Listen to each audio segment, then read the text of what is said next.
Year 1677. Location: the reformed nation of Meadwyn. The first door opened to a scream that never found its way out. People argued later about whether Bran had cried out at all.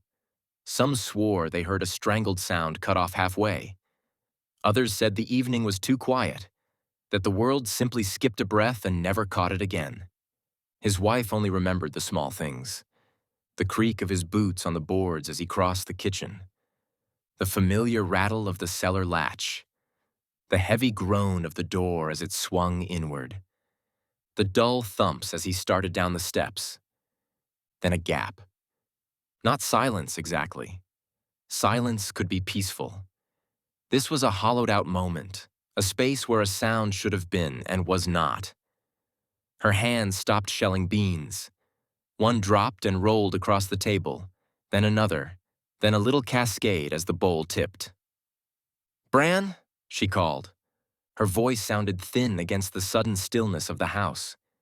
She called again, louder. Boards did not creak in reply. Nothing clattered. The steps yielded no muttered curses, no grunted complaints about sore knees or bad weather. Unease crawled up her spine. The cellar door waited near the pantry, crooked on its hinges like a tired jaw. When she reached it, the door stood half open, a black rectangle cut into the floor. The lantern hook beside it swayed gently, moving as if unseen fingers had brushed against it. Common sense whispered that she should bar the door and wait for neighbors. Something older and colder inside her insisted that the path to her husband lay down those steps, and that any delay was a kind of betrayal. She lit the lantern with clumsy hands and started down. The stairwell smelled of damp earth and last year's apples.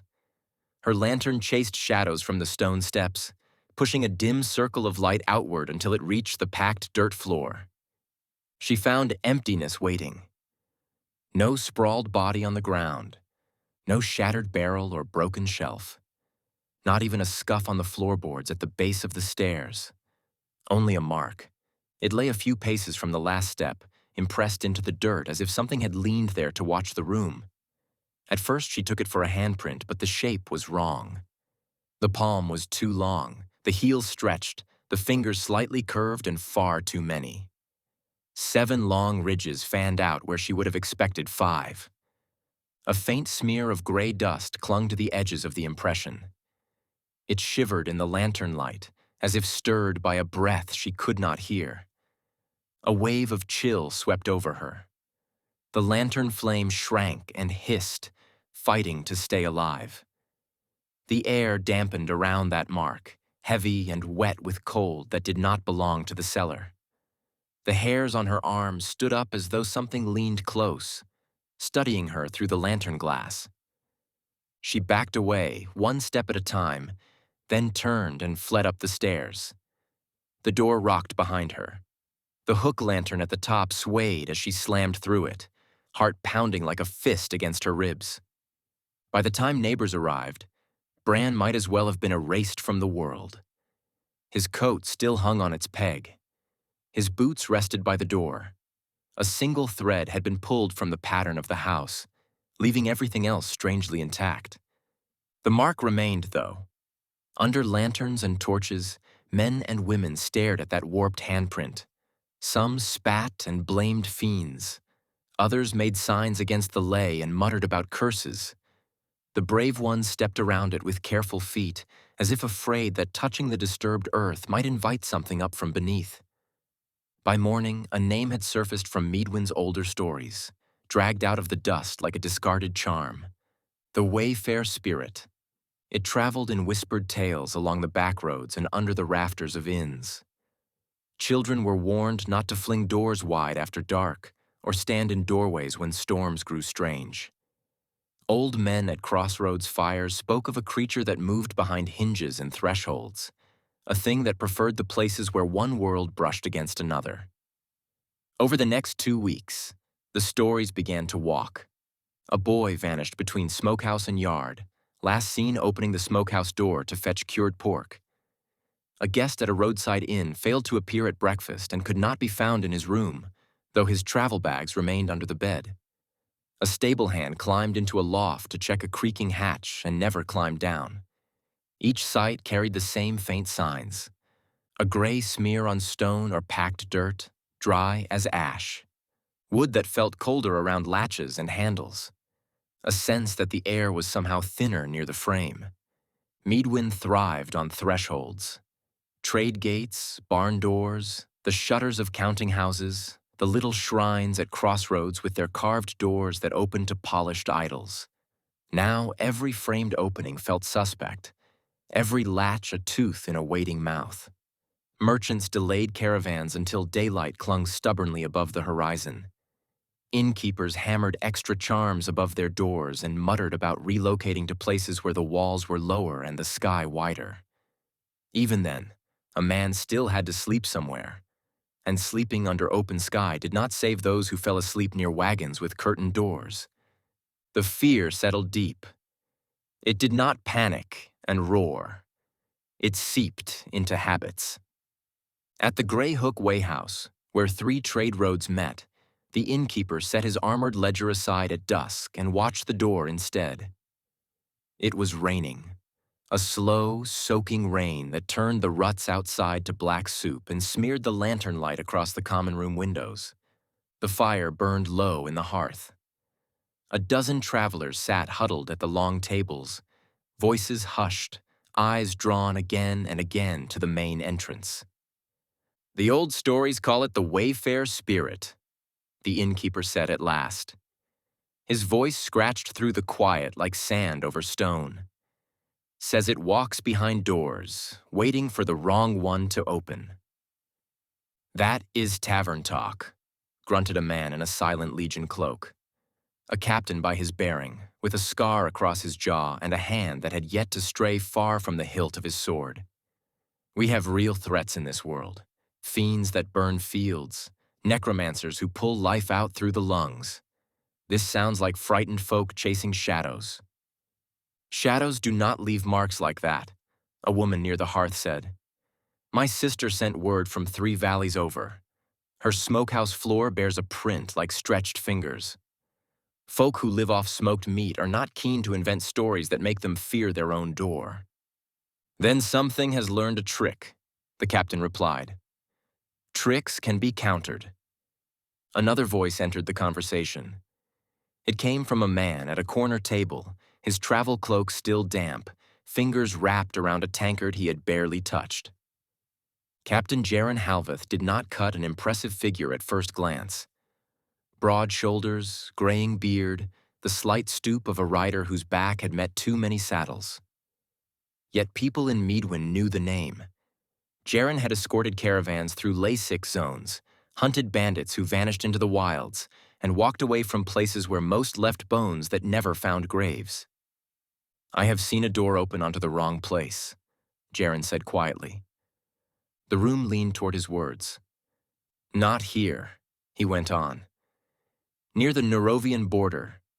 We found a hunter's lodge with a crack in its heart. The front door opened just fine. The inner door at the back wall opened onto air that felt like it was trying to pull your breath straight out of your chest. If you stepped through, the world went thin under your feet. You felt something on the other side, listening." The Legion captain frowned. "And what did you do?" "We sealed it," Jaron said. "Bricked the doorway and collapsed the lodge on top of it. Maybe it still sits under all that weight. Maybe whatever waited there moved on the moment we looked away.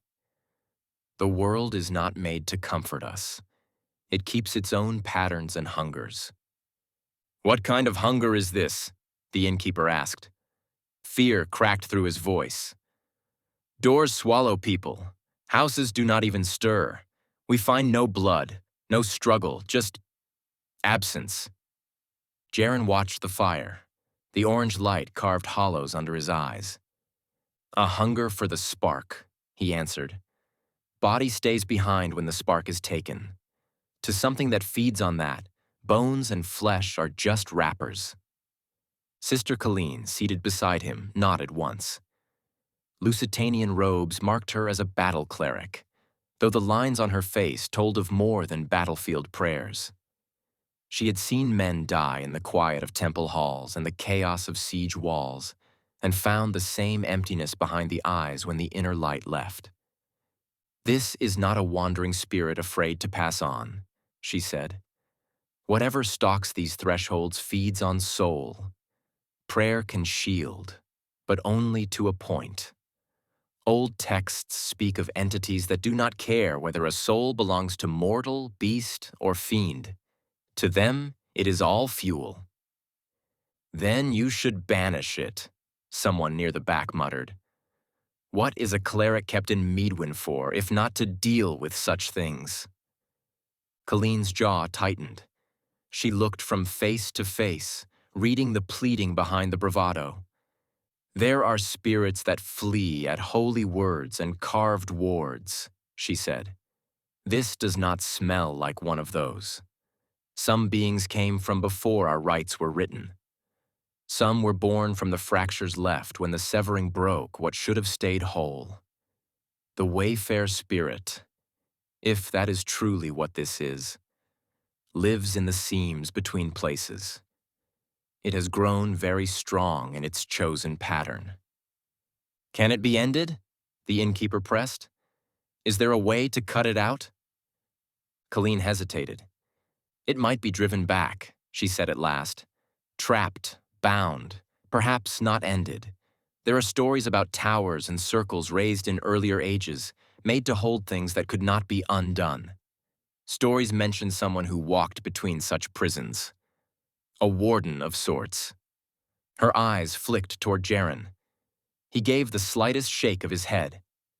Heath's name belonged to other nightmares. Dragging an old legend into the room would not help these people sleep. "We are past hoping that doors will behave themselves," Jaren said. "And past hoping that frightened talk will change anything. Something is hunting along these roads. It has learned that we build our lives around thresholds. It will not stop because we mutter near hearths." He rose from the table. The rest of the room seemed to shrink as he did, perhaps because standing made his grim resolve more visible. "It needs to be hunted," he said. "Tracked, mapped, contained. If we wait, it will learn more and take more. I have seen what happens when things that love fractures are given time." The rain thickened outside, fingers of water rapping against the shutters. The innkeep's gaze slid toward the inn door of its own accord. "You would go after it?" he asked. "Someone must," Jaren answered. "Meadwyn lives on coin, and coin moves under arches and through gates. Let one unseen hunger nest in the heart of that, and this whole stretch of road will rot. I will not see that happen while I have strength in my hands." Word traveled fast among people with much to lose. By morning, messages passed quietly along trade lines and through those who dealt with problems that did not fit onto ledgers. Meadwyn's powers could not publicly admit that a soul thief stalked their roads. They could, however, gather those willing to face it. They came together 2 days later in a shuttered toll house off the North Road. The building was squat stone and low beams, long unused except as a place for spiders to spin their webs. Boards barred the windows. A single lantern burned in the middle of a scarred table. Sister Colleen was already there. Ward stones laid out beside her like little moons, each etched with careful sigils.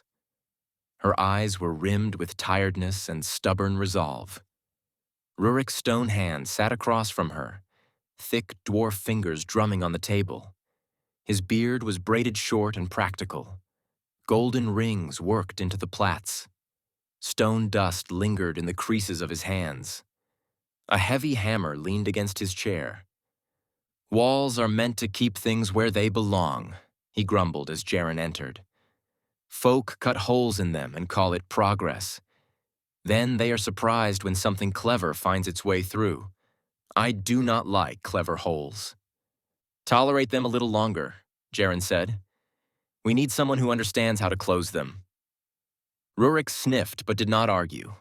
Tamsin Coyle lounged with deceptive ease near the window, boots up on a stool, a leather case of glass instruments at her side.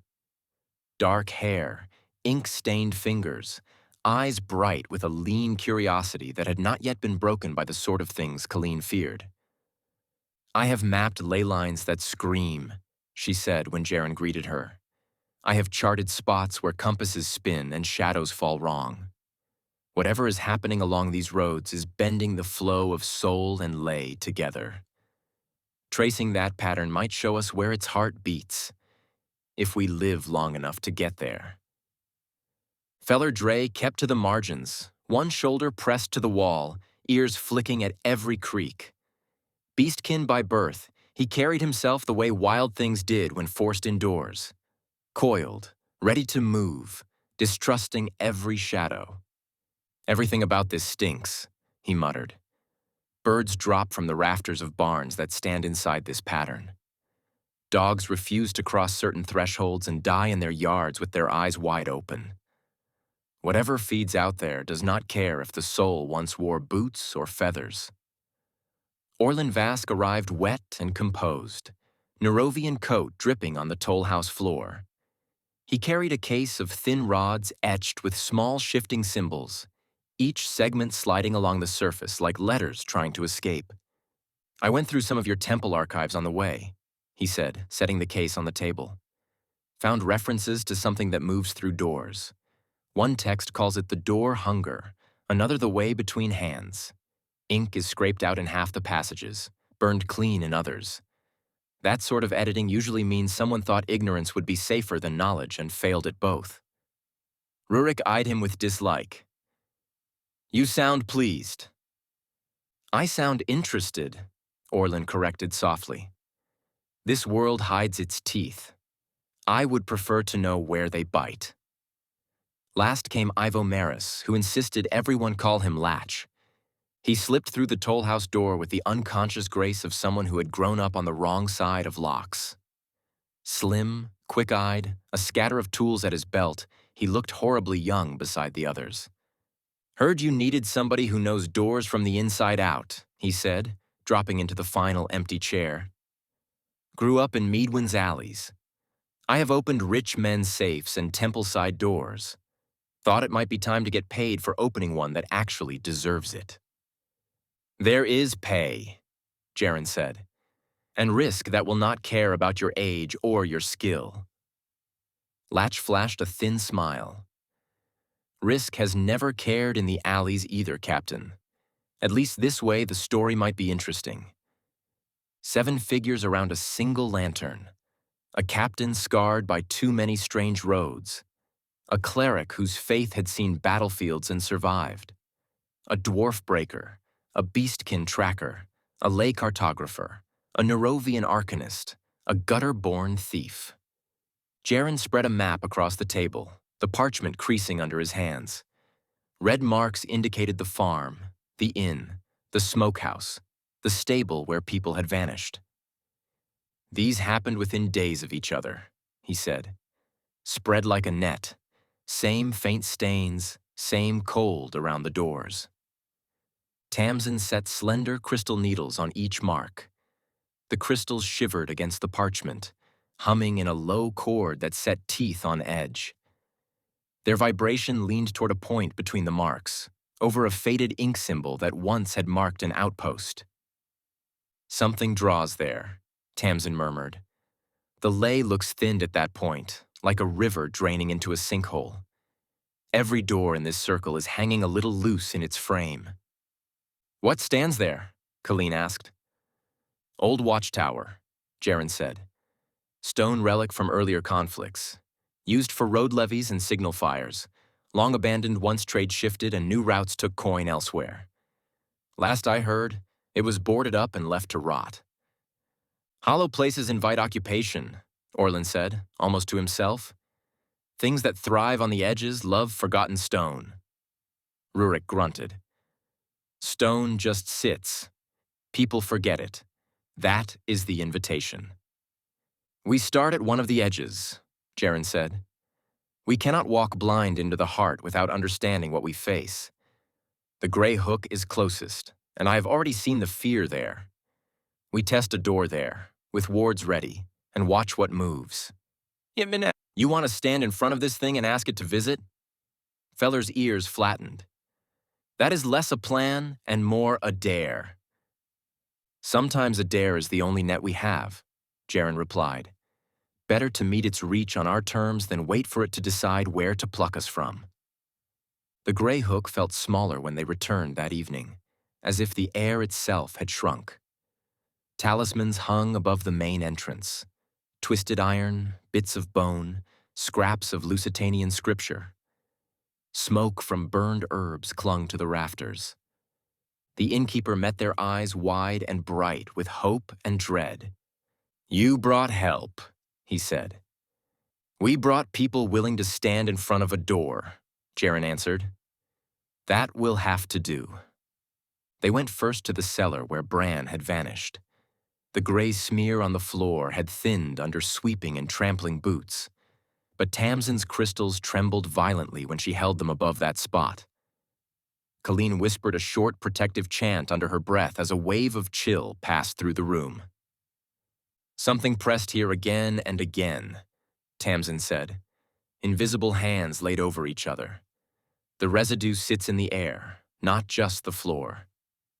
Orlin hovered beside her, one of his inscribed rods held over the mark. Letters crawled along the metal like insects seeking shelter. This is theft done neatly, he murmured. Whoever carved the old texts tried to stain over this knowledge, not erase it. They must have known they could not erase the thing itself. Jaren's gaze tracked the beams, the low ceiling, the doorway. Every framed gap began to feel like a set of lips. We will not meet it here, he said at last. Cellar is too cramped. If something comes through in force, we will be trapped with it. Better the side door in the main room. More space to move, more room for wards.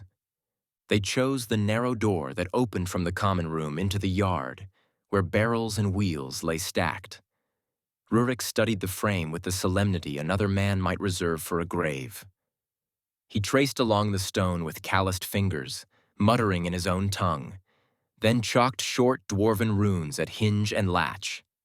Colleen placed wardstones in a half-circle on the floor, their pale glow throwing long shadows. She smeared consecrated oil across her hands and then across her own eyelids. Avoid its face if it presents one, she said, voice low but steady. Soul Eaters love the path that runs along sight. Give it your hands and your breath if you must, but never your gaze. Tamsin arranged her instruments near a bench, crystals poised. Feller crouched beside the hearth, bow in hand, every muscle tight. Orlin prepared short incantations, fingers tracing sigils in the air faster than ink could ever hope to follow. Latch rested his bare fingers on the iron latch of the chosen door. Just another mouth to open, he muttered. I have handled worse breath on the other side of cheap tavern doors. Slow and deliberate, Jaren said. Just enough for us to see if something waits. If there is resistance, you do not win a fight with it. You retreat so we can close. Latch nodded.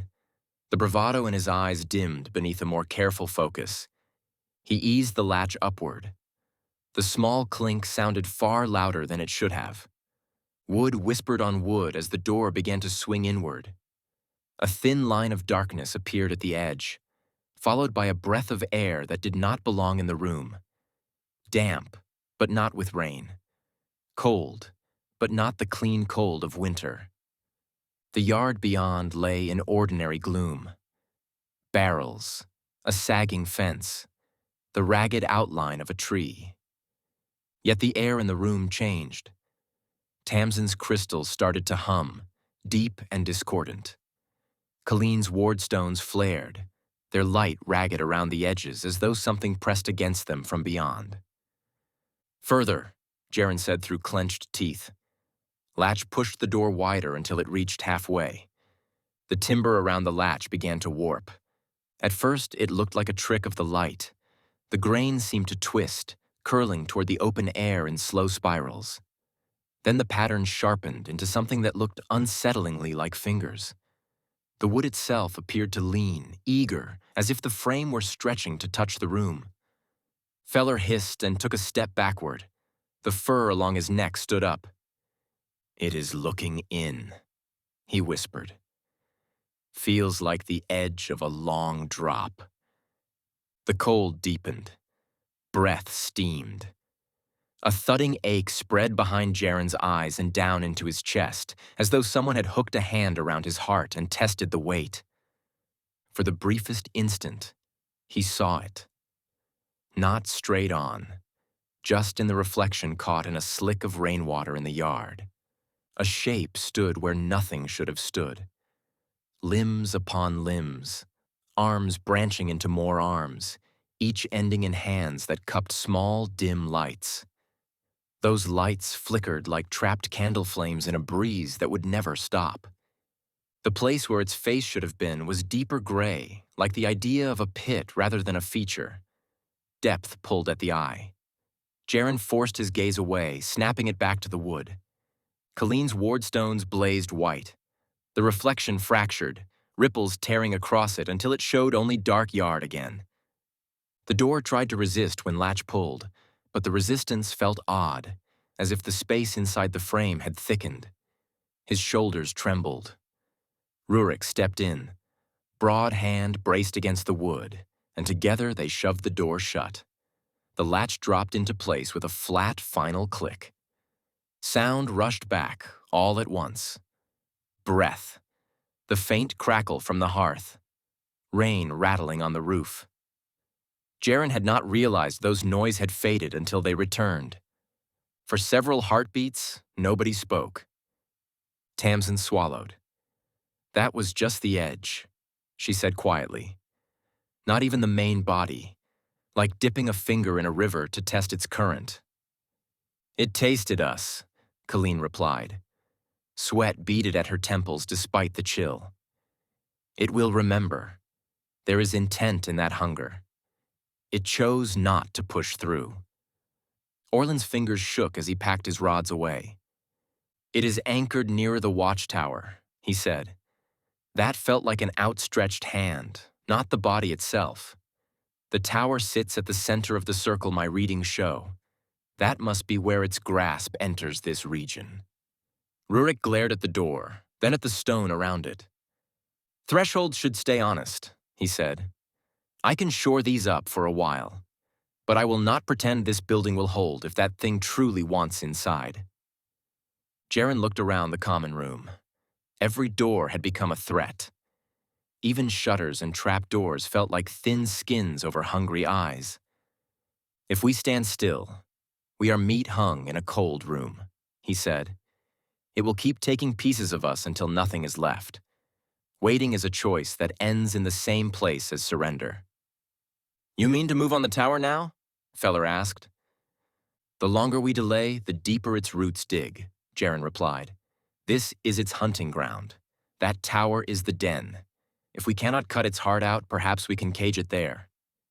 The innkeeper shivered, eyes drawn again to the door they had just forced shut. "Will you come back?" he asked. "If we succeed, your doors will creak for ordinary reasons again," Jaren said. "If we fail, whether we come back will not matter." They readied themselves while the rain outside thickened into a steady sheet. Packs closed with dull snaps. Straps were tightened. Tamsin gathered her trembling instruments. Colleen reclaimed her wardstones, lips moving in silent appeals to powers that watched even when the lay bent strange. Latch stood beside the side door one last time, fingertips resting against the grain. "This used to feel like shelter," he murmured. "Now it feels like something breathing." "Then we will teach it to breathe slower," Rurik said, hefting his hammer. "Preferably inside a proper cage." They left through the main entrance. The iron-banded door swung open onto a road made slick and black by rain. Lantern light spilled over the threshold, glistening on puddles. As Jaren stepped through, a whisper of resistance slid over his skin, faint as cobweb. He paused, hand on the frame. Somewhere beyond touch, beyond sight, Something brushed along the same wood, but on the other side of a very thin boundary. Fingers tested grain. Hinges groaned softly, as if joining a chorus carried on the wind from far-off houses and barns.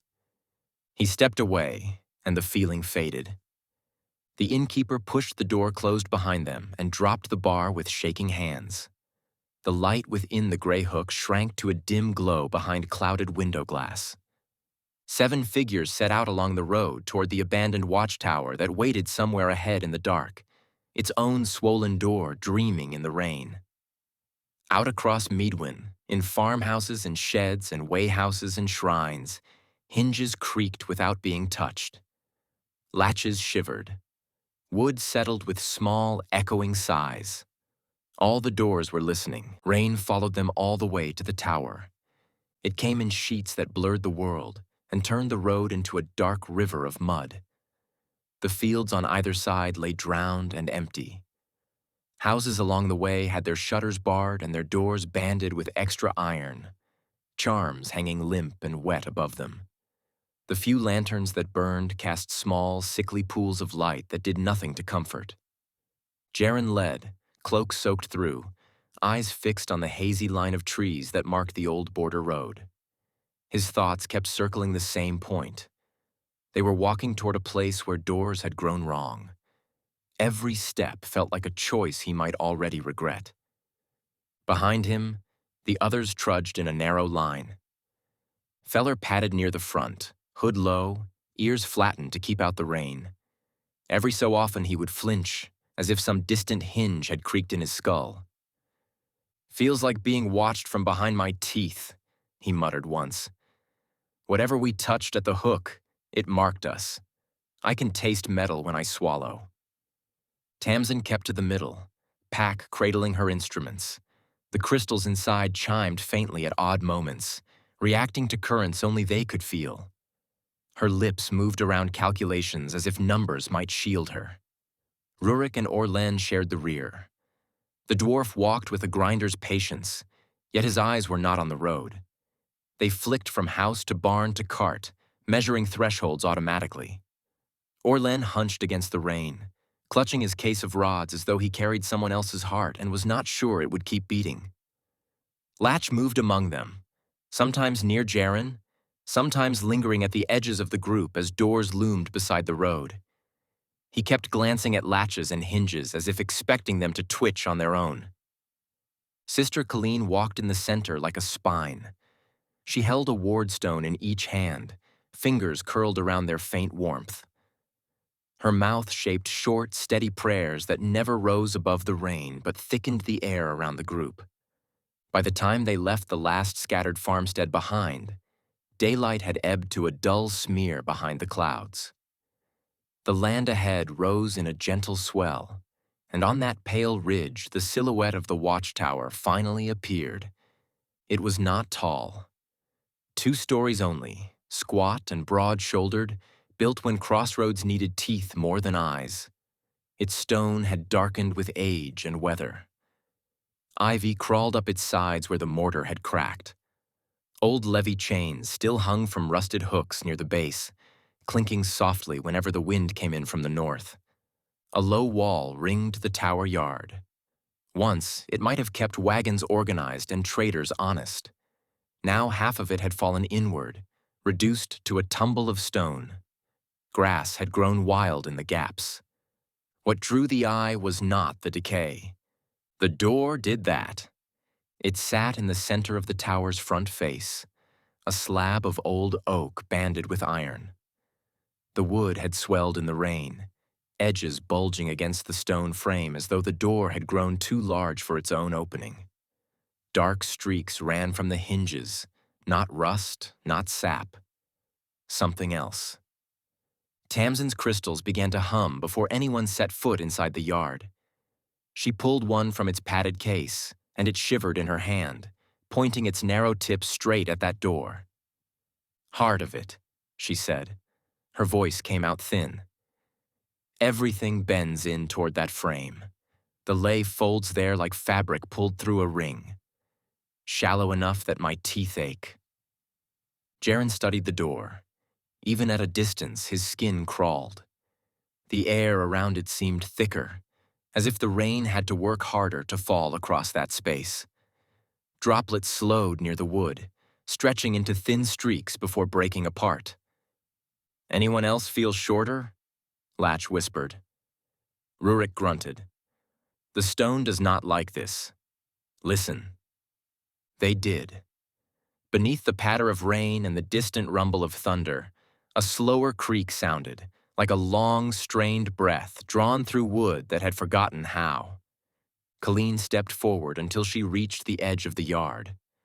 Her ward stones pulsed weakly, light fluttering as though in a wind. "This is where it pushes through," she said. "Every door we have seen touched by it is an echo. Here, it speaks." "Do we knock?" Latch tried to smile. It faltered halfway. "Seems polite." "We do not invite it on purpose," Orlin said sharply. "We observe. We learn. Then we decide what to tempt and what to avoid." "We are here," Feller muttered, nose wrinkling. "That is invitation enough." They entered the yard. The grass felt wrong under their boots. Each blade drooped as if drained. A few scattered bones lay half-buried near the collapsed wall, brittle and pale. Not human. Goat or sheep, most likely. Or something that had wandered too close to the tower when the hunger inside it had grown restless. Jaren raised a hand. The group fanned out with the practiced awkwardness of people who had fought in many kinds of battles, but never in one like this. "Check the perimeter first," he said. "Windows, cracks, anything that looks like entry. If we open that door, we do it after we learn what else the tower has become." The second level had narrow arrow slits rather than full windows. They gaped black, slick with rain, yet the darkness inside felt oddly still. No lanterns moved, no vermin skittered. The entire structure held itself like a held breath. Along the back wall, they found a smaller door, warped almost shut. Rurik pressed his palm to its frame and swore softly. "This door has not opened in years," he said. Wood swelled, hinges fused. Whatever moves here prefers the front. "It likes centrality," Orlin said. "Doors at intersections, place where many feet passed. That front door greeted caravans and tax collectors. It remembers more footsteps than this poor plank at the back ever could." Tamsin's crystals agreed. Every time she passed the lesser door, their humming dipped. Every step toward the main entrance increased that note until it sank into her bones. Within the yard, the world felt slightly out of focus, as if too many perspectives on the same space overlapped. Jaren felt it worst in doorways. Even the gap in the broken wall made his stomach churn when he stepped through. "It is already feeding," Colleen murmured. "On us, in small breaths. Standing here takes something." They were not the only living things in the tower's shadow. A pair of road wardens waited by a wagon drawn up near the fallen section of wall, cloaks pulled tight against the rain. Local men pressed into watching the place after the vanishing started. Their faces brightened when they saw Jaren and his companions. "Captain Halveth?" one called. "They said you might come. Thought the storm would turn you back." "Storm is safer than what waits behind that door," Jaren answered. "You should not be on this ground." "We stay outside the yard mostly," the other warden said. "Orders say watch from a distance, warn people off. None of us have gone in. Not all the way. Just close enough to make sure nothing walks out." He spoke bravely, but his hands were unsteady around his spear. "Any disappearances right here?" Feller asked. "Not people," the warden replied. "Lost 2 horses, both tethered near the wall there. Morning came, ropes still tied, animals gone, like they melted out of the harness." Jaren studied the tower once more, then turned to the wardens. "You have done enough," he said. "Get off this road for the night. Go to the hook. Tell them the tower is being handled and that they should keep their doors barred and layered with charms until they hear from me again." One warden hesitated. "Should we not stay? More eyes, more blades." "This thing does not care about blades," Jaren said. "What it cares about is what shines when a living thing breathes. You add more of that to this yard. You provide a feast." They went reluctantly. As they passed under the gap in the wall, the air around them shimmered faintly. Tamsin's crystals spiked with sound for a heartbeat, then calmed. "You have a talent for turning volunteers away," Orlin observed. "I have a talent for counting bodies," Jaren replied. "The fewer I have to count, the better." They prepared for the opening of the tower door as carefully as they had for the gray hook, though the scale felt different out here, under heavy sky and ancient stone. Rurik inspected the frame with the reverence of a surgeon. The oak had warped, yet he could see marks of older reinforcement. Someone long ago had tried to make this door strong. Iron bolts ran deeper into the stone than necessary. Faded runes, almost lost in the grain, suggested the hand of a cautious builder. "They intended this to keep things out," he muttered. "Or in. Stone does not lie." Colleen placed her strongest ward stones in a line before the door. Their glow was faint compared to the density of whatever pressed from the other side, but they held. She drew a circle in chalk around the group, pausing at each quarter to whisper names that made the air warp more than any ley line. Feller chose a spot near the broken wall, giving himself a line of escape and a wide view. His bow felt thin in his hands, yet he knocked an arrow anyway. A hunter who faced something beyond arrows still kept habits. Tamsin set her instruments on an overturned crate. The crystals thrummed so loudly now that they set little ripples in the puddles at her feet. Orlin drew 3 rods from his case and arranged them in a tripod before him. Arcane script crawled faster than ever up and down their length. "Do not look into it," he told himself as much as anyone. "Observe sideways. Record what rules we can without letting it choose us." Latch approached the door last. Water ran down the wood in irregular streams. It gathered along the iron bands and dripped from the central bar like slow tears. Up close, he saw that the dark streaks were not rust. The wood itself had discolored, gone from weather gray to a shade close to the mark in Bran's cellar. His fingers hovered a moment above the iron ring. "On your mark, Captain," he said. Jaren drew his sword and planted his feet. The blade looked small against the tower's mass, but the grip felt right in his hand. Familiar weight steadied him. "We open to a hand's width first," he said. "If nothing rushes us, a little more. If anything looks at you, you shut it out. You do not stand and try to understand." His eyes flicked toward Orlin with that last line. The Arcanist lifted a hand in acknowledgement. Latch wrapped his fingers around the iron ring. The metal felt colder than it should in the rain. He pulled. The door moved with surprising ease. Hinges that should have protested after years of neglect whispered instead, sliding on some inner surface that had not known rust. The gap between door and frame widened, thin at first, then large enough for shadow to spill out. Cold poured through. The air in the yard thickened. Jaren felt it gather against his skin, against the backs of his eyes and the roots of his teeth. His breath came out pale despite the season. His heartbeat slowed, as if something pressed gentle fingers against it, testing rhythm. Inside the tower, darkness did not fall evenly. It pooled. Deep patches of shadow clung to stones where the eye tried to linger. Other areas looked too flat, as though any depth had been scraped out. Something moved in that scraped space. Arms emerged first. Not from emptiness, but from edges. A pale gray limb slid along the inner face of the doorframe, bonelessly smooth for a handspan before joints formed where they were needed. Fingers unfolded one by one, 6 and a thumb, each too long, each tipped with carefully rounded nails that looked almost human until they flexed the wrong way.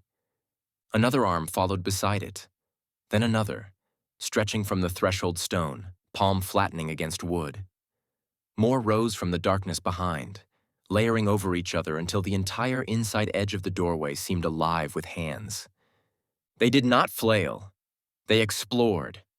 One brushed along the frame as if feeling every groove carved by years of use. Another traced the path where countless palms had pushed this door open. Others hovered in the air, fingers spread, catching the warmth and breath of the 7 in the yard. Feller's bowstring creaked as his grip tightened.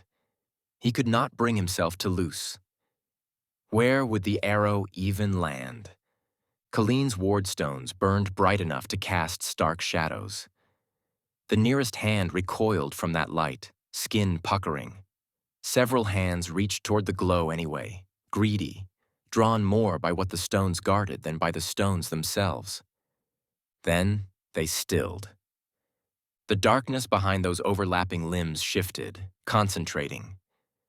Jaren felt the weight of attention settle across the yard, heavy as a cloak soaked in river water. It lifted his gaze toward the place he least wanted to look. The spirit did not have a face in any human sense. The area where a head should be was an oval of deeper gray. The suggestion of features smudged almost out of existence. Yet hollows where eyes might sit stirred, and something behind that gray recognized shape and motion. Every hand in the doorway cupped a small light. They were not bright. Each soul burned faintly, like a coal that had smoldered long in ash. Colors tinted them differently. A cool blue, a sickly green, a tired gold. But the spirit held them all with the same careless tenderness. One hand rotated slightly, and a soul inside it flickered as if it had tried to struggle. The thing at the threshold looked at the world without moving. Jaren could feel it measuring distances. Door to yard, yard to fields, fields to road, road to every latch and hinge and frame within its radius. His sword suddenly felt like a toy held by a child in front of a storm. Back, Colleen breathed. If you feel your thoughts dim, step away from the circle. It does not cast bolts or claws. It drinks. The first taste came like a sigh. Jaren felt his knees weaken. Memories slipped sideways. For an instant, he struggled to recall Bran's name, or the face of the man who had screamed without sound. Heat drained from his fingers as if it were being drawn gently through his skin. The spirit had not moved from the doorway. The hands closest to the group had simply turned their cupped lights toward them, as if comparing colors. Rurik swore under his breath and drove the head of his hammer into the ground, anchoring himself with the impact. "We stand or we die where we fall," he growled. "Doors should not frighten stonewalkers." Latch tried to pull the door shut. His muscles strained, but resistance thickened around the wood like gel. The spirit had settled its weight into the frame. Closing now would be like pushing against a mountain through mud. "Help!" he gasped. Rurik moved to his side, broad shoulders bunching as he pressed into the wood. The door budged a finger's breadth. Not enough. "Orlin," Jaren snapped. "Anything that shoves its attention somewhere else?" The Arcanist's rods thrummed in his hands. Script stormed across their surface. "It ignores chains that only pull," Orlin said, voice tight. "We must tug sideways, twist its pattern, disrupt the straight line between door and prey." "That is a lovely theory," Feller hissed. "Less lovely when something is rifling through my head." He was right. Jaren felt thoughts fray when the spirit's attention brushed across him. Old victories lost their weight. Faces from past campaigns thinned into silhouettes. There was no claw, no strike, just that ceaseless sip. Colleen stepped forward, within the circle of her own stones, and lifted both hands.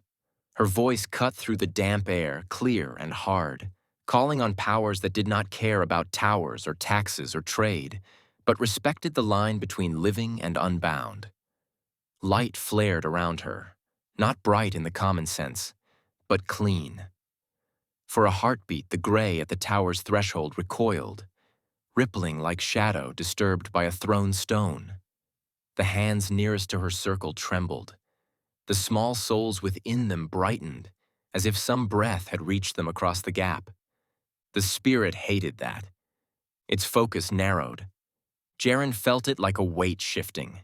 The vague, diffused pressure that had been sipping at them all gathered suddenly toward Colleen. The hollows in its almost face deepened. "Down!" Jaren roared. He lunged, shoulders slamming into Colleen just as a new kind of cold spilled across the yard. The empty space in front of the tower twisted. For an instant, distance lost meaning. Jaren saw the spirit lean without moving, reach without extending a single arm. Its presence bent the path between Colleen and the doorway until they nearly touched. One of the hands in the frame opened. A line of gray stretched across the yard, not visible in any normal sense. Yet everything in him screamed that it was there. It touched Colleen's chest as she fell, slipping through flesh like smoke. She jerked, her chant cut off. The ward stones around her guttered. Jaren hit the ground beside her. Her eyes were wide and fixed on something he could not see. Lips moved soundlessly. A wisp of pale light seeped out of her chest, thinner than breath, drawn along that impossible line. Then the light snapped back. The wardstones flared one last time, all together, blinding. The contact broke. Colleen gasped, clutching at her chest. The spirit's open hand clenched around nothing and then slowly closed back around its existing soul.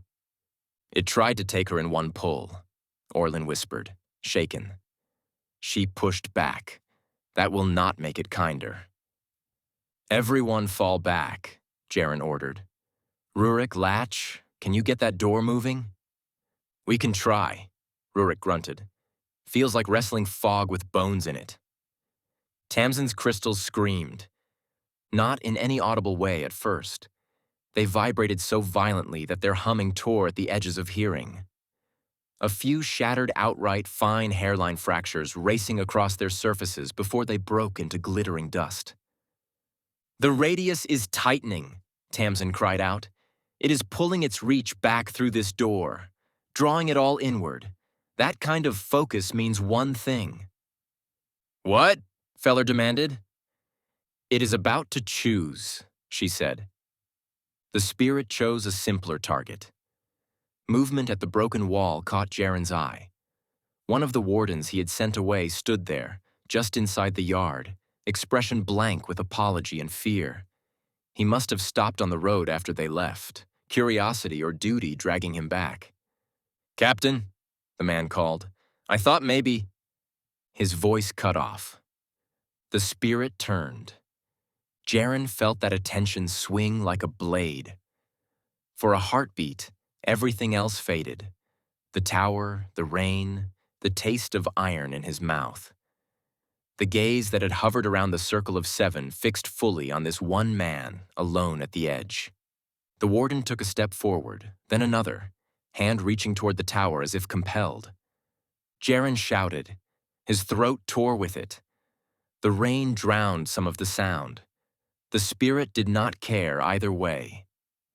A hand in the doorway opened. The gray line stretched again, faster this time. It touched the warden's chest. His body did not jerk or bleed. He simply stopped moving. His eyes widened. For a moment they burned too bright, inner light flaring against the pull.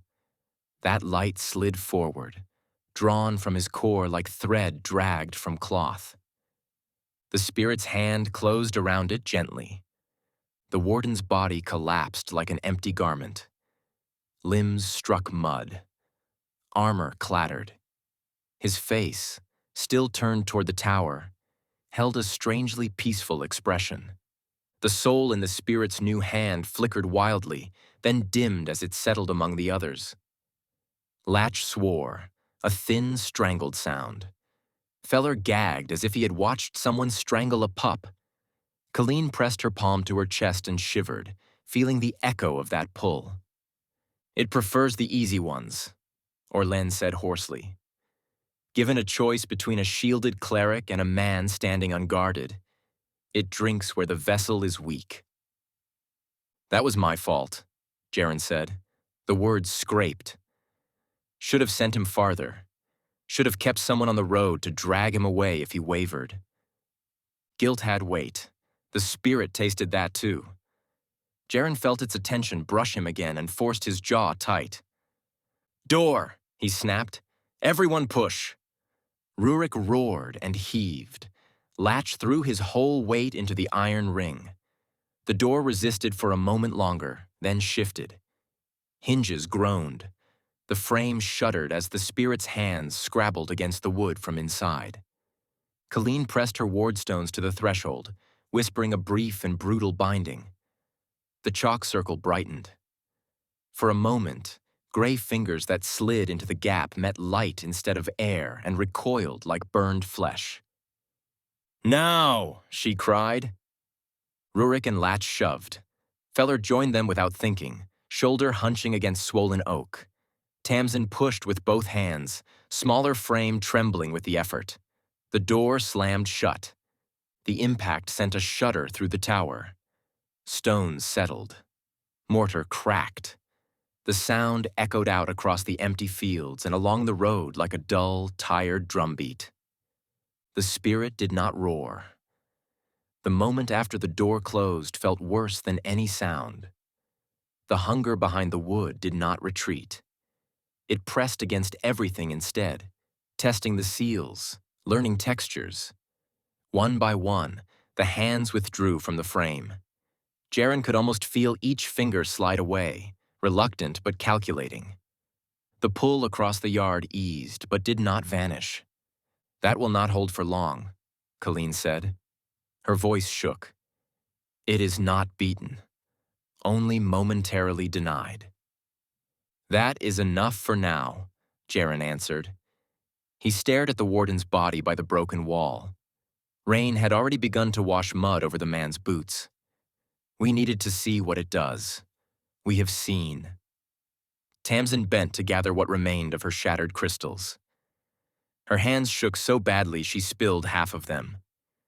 "It can reach along sight, along breath, along the pattern of attention," she murmured. "It does not need to step through a doorway to feed, as long as something opens that doorway in its direction." "Then every curious fool who cracks a door within its circle is prey," Feller said. His voice was flat. "You cannot teach a whole country not to open doors." "Which means we cannot simply warn," Orlen agreed. "We must cage. The tower is already its heart here. If we can twist that, if we can force its reach inward instead of outward—" "Then the tower becomes its prison," Jaren said, "not its throne." He knelt briefly beside the warden's body and closed the man's eyes. The small gesture felt meaningless in the face of the empty shell, yet he could not leave the gaze fixed on the tower. "One taken in front of us," he said quietly. "One more forgotten in some story years from now, unless we change the ending." The rain gave them a brief mercy, softening to a fine mist as they dragged the body out of the yard and covered it beneath a salvaged tarp from the wagon. When they stepped back inside the crumbling wall, the air took on that thin, strained quality again. The tower watched them through its closed door. "Next step," Tamsin said. Determination had replaced some of the shock in her eyes. "We mark every line that runs between this place and the doors it touches. If we can find a way to knot those lines inside this tower, we can choke its hunting grounds." "Still theory," Orlen warned. "We tangle what it travels by, it will fight harder. You saw how it responded when Colleen pushed back. We might provoke it into abandoning subtlety." "It is already killing people," Feller snapped. "If that is subtle, I do not want to see loud." Jaren let the argument run for a few breaths, then lifted a hand. "We use both paths," he said. Wards and mapping. Colleen strengthens any house willing to accept her charms along these roads. Tamsin and Orlin study the lines that feed the tower. Rurik assesses the stone. Latch and Feller scout doors. Learn how people move inside the circle. I will speak with those who hold coin and power, convince them to grant us time and access before they stop believing and start hiding behind ledgers. That sounds like days, Feller said. We felt how fast it can drain in minutes. Then we work inside nights, Jaren answered. We do not have enough strength to strike once and end this. We chip forever, or we find someone with larger tools. He did not say who he was thinking of. The idea of Heath's name had hovered at the edge of their discussions from the moment Colleen mentioned old prisons. Saying it aloud would make the hope too large, and the disappointment, if he chose not to come, too hard. They left the tower yard in staggered order, each step away from that central door easing the pressure slightly. At the broken wall, Jaren glanced back. The oak door sat closed, iron bands dark against the wet wood. From this distance, it looked almost ordinary again, a relic of earlier days standing stubborn against wind and time. He knew better now. Behind that swollen wood, hands waited. Each cupped light was a life cut out of its rightful place. The spirit had grown stronger with every one. It had taken the warden without effort. It had nearly taken Colleen. Next time it would adjust, learn from resistance, drink deeper. As the seven walked back into the rain, the tower stood patient and hungry behind them. Every door along the roads of Meadwyn breathed in time with it, a slow, collective inhalation. The Wayfair spirit had seen them. It had tasted their fear, their resolve, the bright flares of their souls. From this point forward, the hunt would not be one-sided. They tried to fight it like a problem that could be solved. That was the first mistake. For 3 days after the tower, the seven carved a pattern of their own across Meadwyn. It looked sensible on Tamsin's maps. A neat sweep from hamlet to hamlet, warding doors, questioning witnesses, testing small thresholds while staying clear of the tower's yard. On the ground, it felt like walking in circles inside a drowning house. Sister Colleen worked until her voice cracked. She pressed wardstones above doors, smeared oil on thresholds, traced Lusitanian sigils along lintels while frightened farmers watched from their yards. The charms flared when placed, then dimmed over hours, holding like cloth stretched over a leak. At first, it seemed to help. The first night after their visit, every warded house remained intact. Mothers woke to find children breathing. Lanterns were still where they had been left. When someone opened a door to fetch water or greet the morning, only rain and chilled air waited outside. Whispers spread. Perhaps this could be stopped. Perhaps the Wayfair spirit could be held at arm's length by stone and faith. On the second night, a boy vanished from a house Colleen had not reached yet. His parents found the front door ajar, the wardstone lying on the floor where someone had meant to place it and never had. The mark on the threshold looked fresh. Thin lines of gray dust radiated outward, like fingers finally loosening their grip. On the third night, a warded door failed. It happened in a crofter's cottage near a fork in the trade road. The man had given them everything they could need: a hot meal, a corner of floor to sleep on, 6 doors, and a hatch to inspect. Colleen had placed stones at each entrance until the house glowed faintly like a dim lantern. They slept in turns. Jaren took the late watch. Rain tapped at the shutters. The fire in the hearth collapsed to coals. Everyone else breathed in the slow rhythm of forced rest, even Feller, who hated walls and slept with one eye cracked open.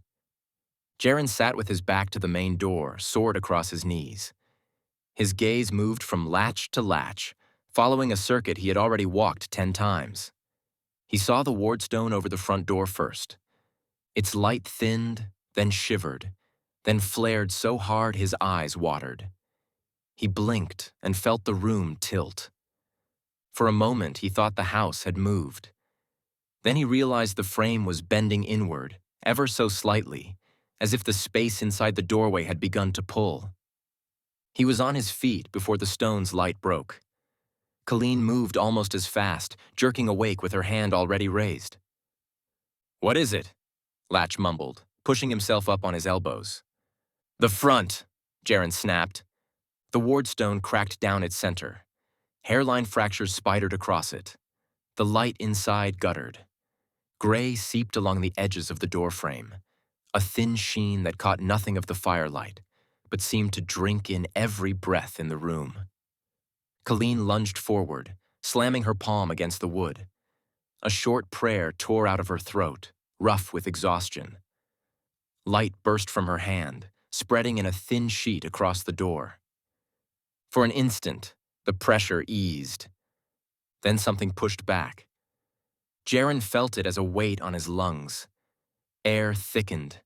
The crack in the wardstone widened, sparking. The line of gray did not retreat.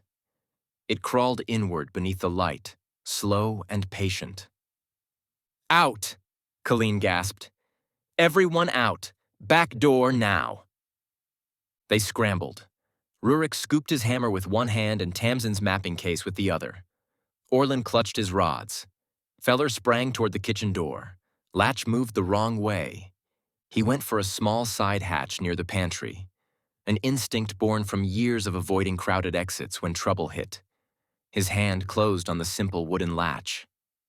"Latch! Leave it!" Jaren shouted. Too late. The hatch swung open. Behind it lay the pantry loft, dark and cramped. Sacks of grain, shelves of preserves, the low rafters he had seen earlier. Ordinary shadows. They moved.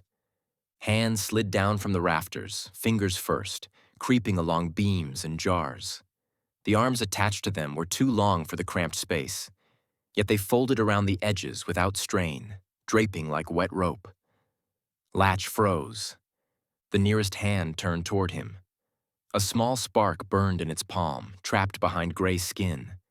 The light inside quivered, as if it recognized the living man who stared into its cage. "Latch!" Rurik bellowed, charging across the room. The spirit did not rush. That made it worse. It unfolded itself from the pantry shadows with the calm of something that knew time belonged to it. Arms spilled outward, filling the hatchway, fingers running along the frame. The spark in its hand turned toward Latch's chest. Colleen's binding on the front door snapped with a sound like a bone breaking. The wardstone over it shattered into pale dust. Pressure rushed through the house from both ends. Jaren grabbed Latch by the collar and yanked. For a heartbeat, Latch came with him. Then something hooked inside Latch and pulled the other way. He did not scream. Breath went out in a single sharp sound, then cut off. His eyes rolled back, pupils blown wide. A thin line of light, almost invisible, stretched from his sternum toward the cluster of hands in the hatch. The spirit drank. Jaren felt it as a hollowing in his arms. The body he held grew lighter, not in weight, but in presence. Latch's heartbeat stumbled under his fingers. Colleen hurled herself at them, wardstone blazing in her fist. She slammed it against the line of light. Sparks flew. The spirit recoiled a fraction, hands jerking back. The light thread held. Rurik reached them, huge arms wrapping around both Jaren and Latch. He dug his boots into the floor and pulled with a roar that shook dust from the rafters. The hatch frame splintered. Jaren saw wood crack under strain, saw gray sheen spread along the break. The spirit seemed to flow into the grain itself, its reach now in the door and the wall and the floor. "Let go," Orlin shouted. "If it anchors through him, it will use your grip to climb into more flesh." Jaren should have listened. Instead, he tightened his hold as if strength alone could pull Latch back from whatever border he drifted toward. For a breath, it worked. The light thread stretched, thinning. Jaren felt Latch shudder. The boy's hand twitched, fingers grasping weakly at Jaren's sleeve. Then the spirit chose. The pressure shifted off Jaren and Rurik. All of it settled on Latch. His body jerked hard enough to wrench itself from their hands. He collapsed backward, back toward the hatch. Jaren grabbed air. Rurik caught only cloth. It tore under his grip. Latch fell half into the pantry, half out, shoulders landing on the lip of the hatch. Hands met him gently. Too gently. They cradled his head, his chest, his hands. More arms reached past, fingers running across his ribs as if counting them. The light spilling from him poured into those cupped palms. His eyes met Jaren's for a fragment of a moment. There was terror there, and something like apology, and then the color washed out. Whatever he had been looking at faded, like ink left out in rain. The spirit gathered the stolen light and sank back into the pantry shadows as if folding through invisible cloth. Its arms moved last, slipping away from the cracked frame. When it vanished entirely, the hatch hung open on warped hinges, swaying. Latch's body slid the rest of the way to the floor. Empty. The charm over the front door collapsed into dust. The house exhaled. Outside, a dog barked once, then whimpered into silence. Hopelessness is not a single sudden understanding. It comes in flakes, like ash, settling on everything. They buried Latch at dawn in the Crofters' field because there was nowhere else to put him. The man whose house they had tried to protect stood with his hat crushed between white-knuckled hands, looking from the grave to his door. "My boy used to sleep against that wall," he said quietly. Said the sound of the latch made him feel safe when the storm came. "I do not know what to tell my wife when she asks where our guest went. I do not know what to tell my boy about why that side of the house feels wrong now." Jaren had nothing to offer him but a few words about bravery and sacrifice that tasted thin even as they left his tongue. They set out again, thinner by one soul, heavier by more than his weight. The spirit followed. It did not chase them with howls or footsteps. That would have been something they could brace against.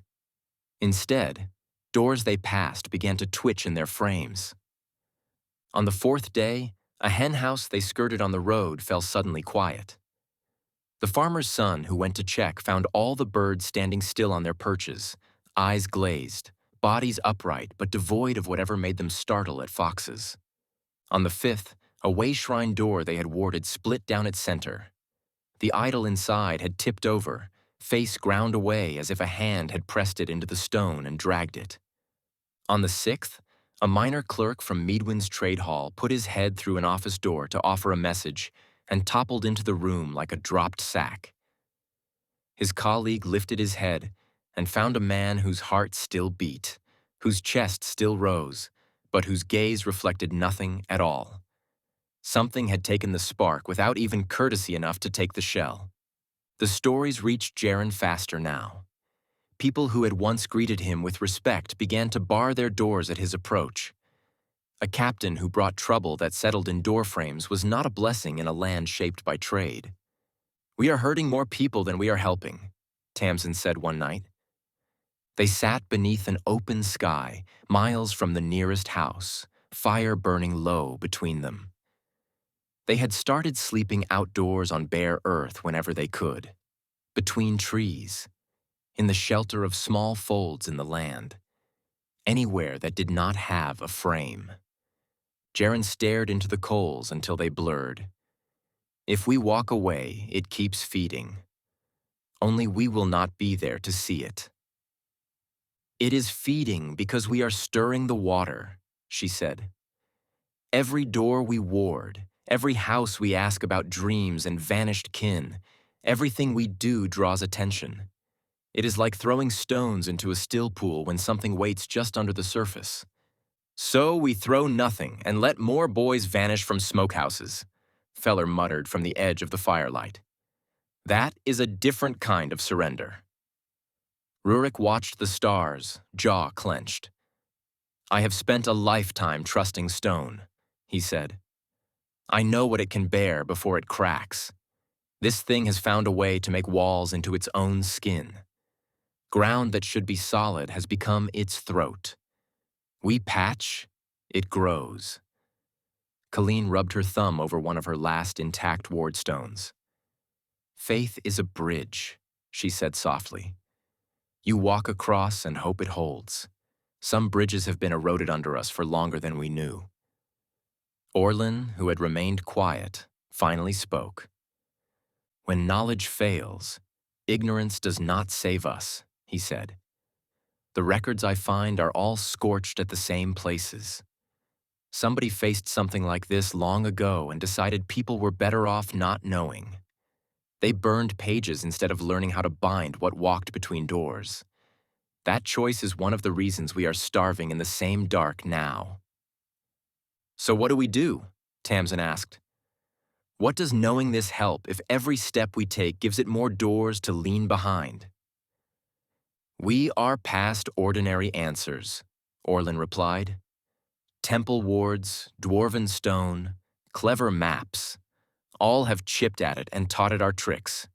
The only weapons left are older patterns, places built when the world was younger and less willing to forgive mistakes. He met Colleen's eyes then, and Jaren saw something like reluctant hope pass between them. Not the hopeful kind that lifts shoulders, the desperate kind that looks like exhaustion dressed as resolve. You were thinking of them too, Colleen said. Yes, Orlin admitted. Thinking of what? Jaren asked. The cleric drew a shape in the dirt with one finger. A tower, stylized and slender, ringed by twisting lines. Not the squat watchtower they had faced, but something that had grown as much as it had been built. Fey towers, she said. Old ones, back in the heart of the woods. Stories say they were woven around doors that did not belong, made to lock away things that could not die. The names that cling to those stories often include another name. She looked at Jaren. You have heard it. He did not make them say it. It tasted dangerous on his tongue. Yes, he said. I have heard of someone who walked those towers. Someone who learned to live with the weight of things that cannot be ended. Someone who should not still exist, yet does. So either the stories lie, Orlin said, or we have a warden who owes the world at least one more intercession. Tamsin stared into the dark between trees. That means turning our backs on the circle we tried to protect, she said. If we go north to the Fey Woods, the roads we leave behind become open throat again. People will die while we look for help. They are dying while we stay, Feller replied. Doors drink because of what waits behind them, not because of who watches. We are pawns in this thing's pattern, not its authors. The argument circled until fatigue dulled it. In the end, the truth lay heavy in the pauses. They could not seal the Wayfair spirit on their own. Every attempt to cage it with tools they understood simply taught it another way to reach through wood and stone. They slept uneasy under that understanding. The spirit did not leave them the luxury of slow decisions. The next day, they passed through a small border fort that guarded a bridge over a choked stream. The fort had thick walls and a cramped courtyard. 4 doors led off it. Barracks, storehouse, small shrine, officers' quarters. Jaren would have avoided the place altogether, but the only alternative was a half-mile of sucking marsh that would slow them to a crawl. We cross quickly, he said. Do not linger in thresholds. In and out, one gate only. The guards at the fort knew him by reputation. They opened the outer gate at his shout, eyes widening when they saw the company with him. More wardstones, more robes, more tools, bad omens. We keep hearing about doors, one of them said nervously. About people who do not come back out of rooms. Is that why you travel with fine folk who stare at thresholds instead of the road? Keep your gates barred at night, Jaren answered. Keep lamps burning where you can see each other. Do not open any door alone, not even privies. It was small comfort, and he knew it. They crossed the courtyard at a steady pace, boots ringing on worn stone. The opposite gate stood open, showing the bridge and the road beyond. Rain had not started yet, but the air had that hushed feel that came just before a storm. Halfway across, Feller slowed.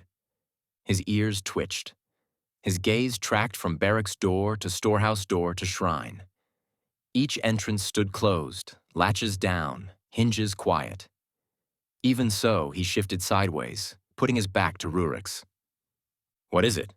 Jaren asked. "Feels like standing in a mouth," Feller replied. "Teeth on every wall." The sensation Jaren had learned to dread settled over them. Thin air, heavy lungs, the space between heartbeats stretching. He picked up his pace. "Move," he said. Single line, do not stop. Eyes on the outer gate. They almost made it. The shrine door trembled as they passed. It did not swing open fully. It shifted a hand's breadth, just enough for blackness to show at the edges. Feller flinched. His head turned of its own accord, eyes dragged toward that thin slice of dark. The spirit did not need a full threshold to reach. Hands poured through the gap, flattened to fit the narrow space, then thickened as they found purchase. Fingers hooked into the stone around the door, pulling. The wood splintered inward. Colleen shouted. Light surged from her palm, slamming toward the doorway. The first hands recoiled, skin blistering. The gap stayed small. That was when the barracks door burst outward. The spirit had more arms than one doorway could choke. Gray limbs shot out into the courtyard, fingers splayed, searching. One brushed against Feller's shoulder. He jerked away, but the contact was enough. His pupils blew wide. Breath left his lungs in a soft grunt, as if someone had struck him from within. Jaren lunged, catching Feller under one arm as his knees buckled. "Keep moving," Jaren roared at the others. "Get to the gate." Rurik grabbed Tamsin.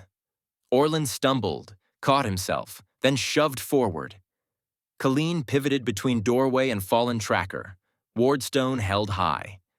Hands reached for her, too. She met them with light, teeth bared, pushing them back a step at a time. Every step cost her something. The brightness around her dimmed with each impact. Feller sagged heavier in Jaren's grasp. "Stay with me," Jaren growled. "I have dragged wounded men from worse places than this." Feller tried to answer. His lips moved, but whatever he meant to say never reached the air.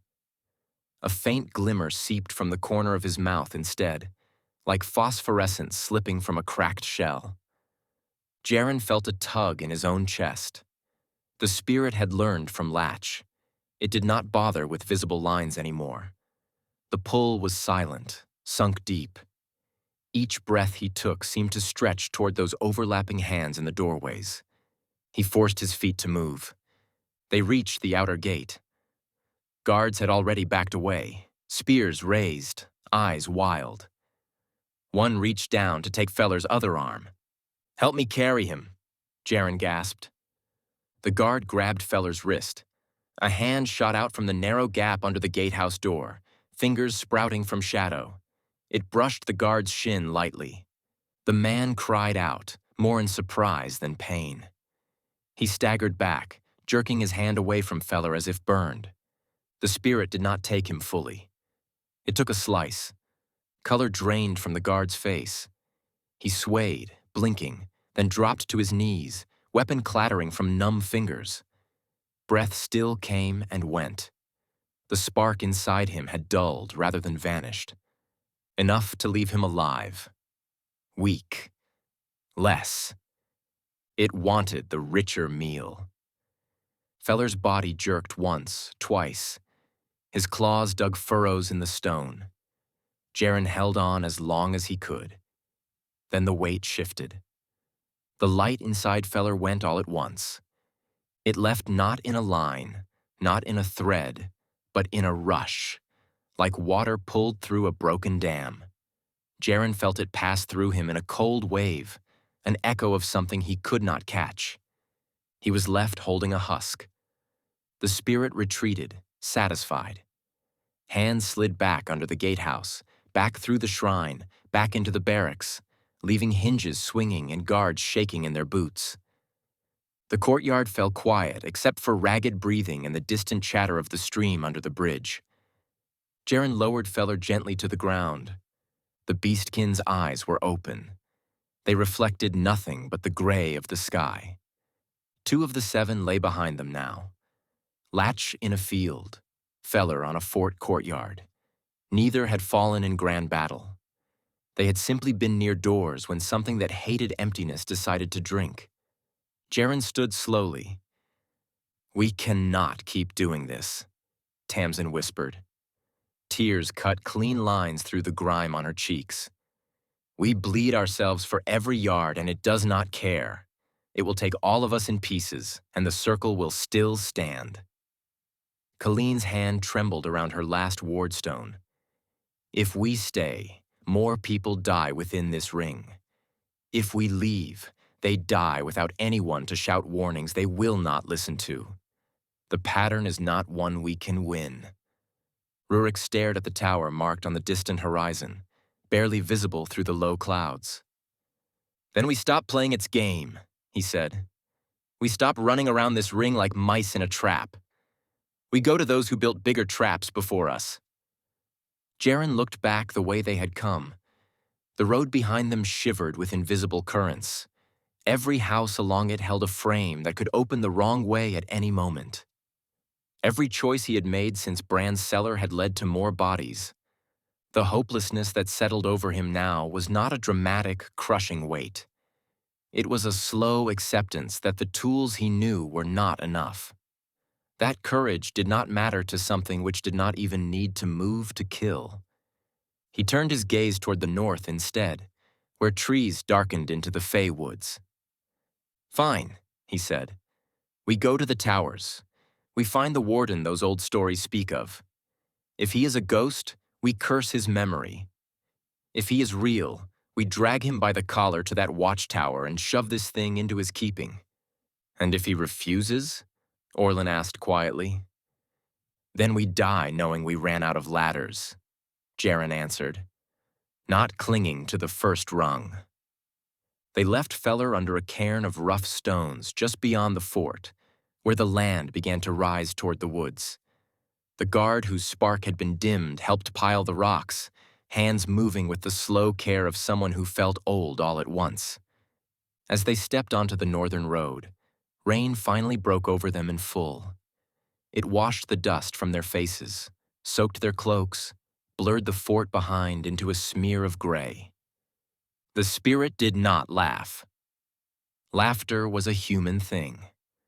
What waited behind doors and under thresholds simply adjusted its reach, following the thin threads that tied it to each soul it had tasted. Ahead, the Fey woods waited.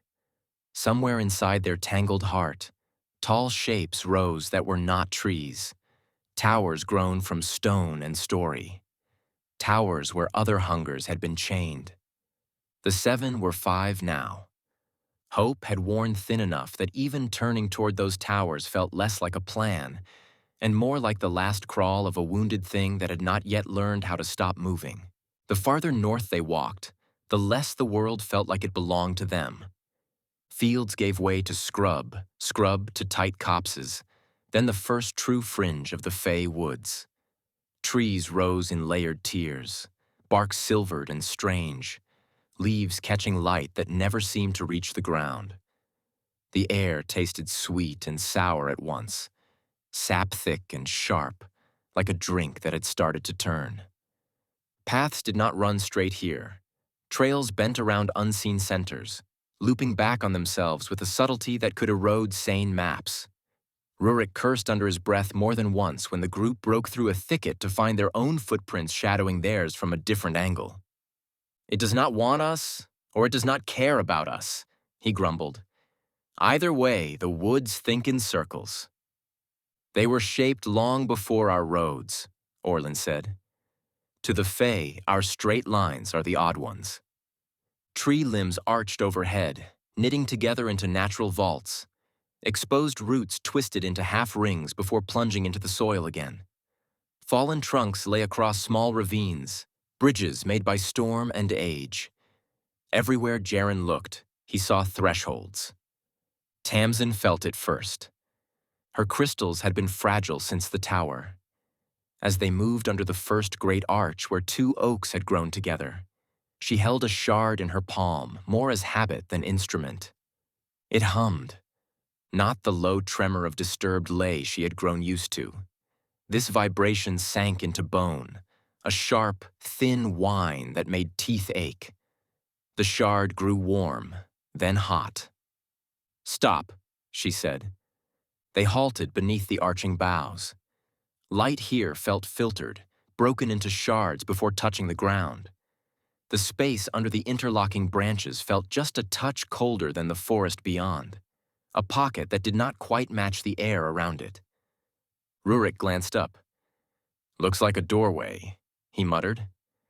Tree decided to build its own lintel. Tamsin stepped back from the arch, pulling the others with her. The humming in the shard eased when she left that invisible line. She stepped forward again, halfway under the arch. The sound returned at once, stronger. "It is learning," she whispered. "Doors were just the beginning. It has started to understand that a frame is a frame. Wood and stone, living or cut, it all feels the same from its side. So even the woods will feed it if it stretches far enough," Feller might have said, if he still stood with them. Jaren heard his voice anyway, a memory threaded with fresh grief.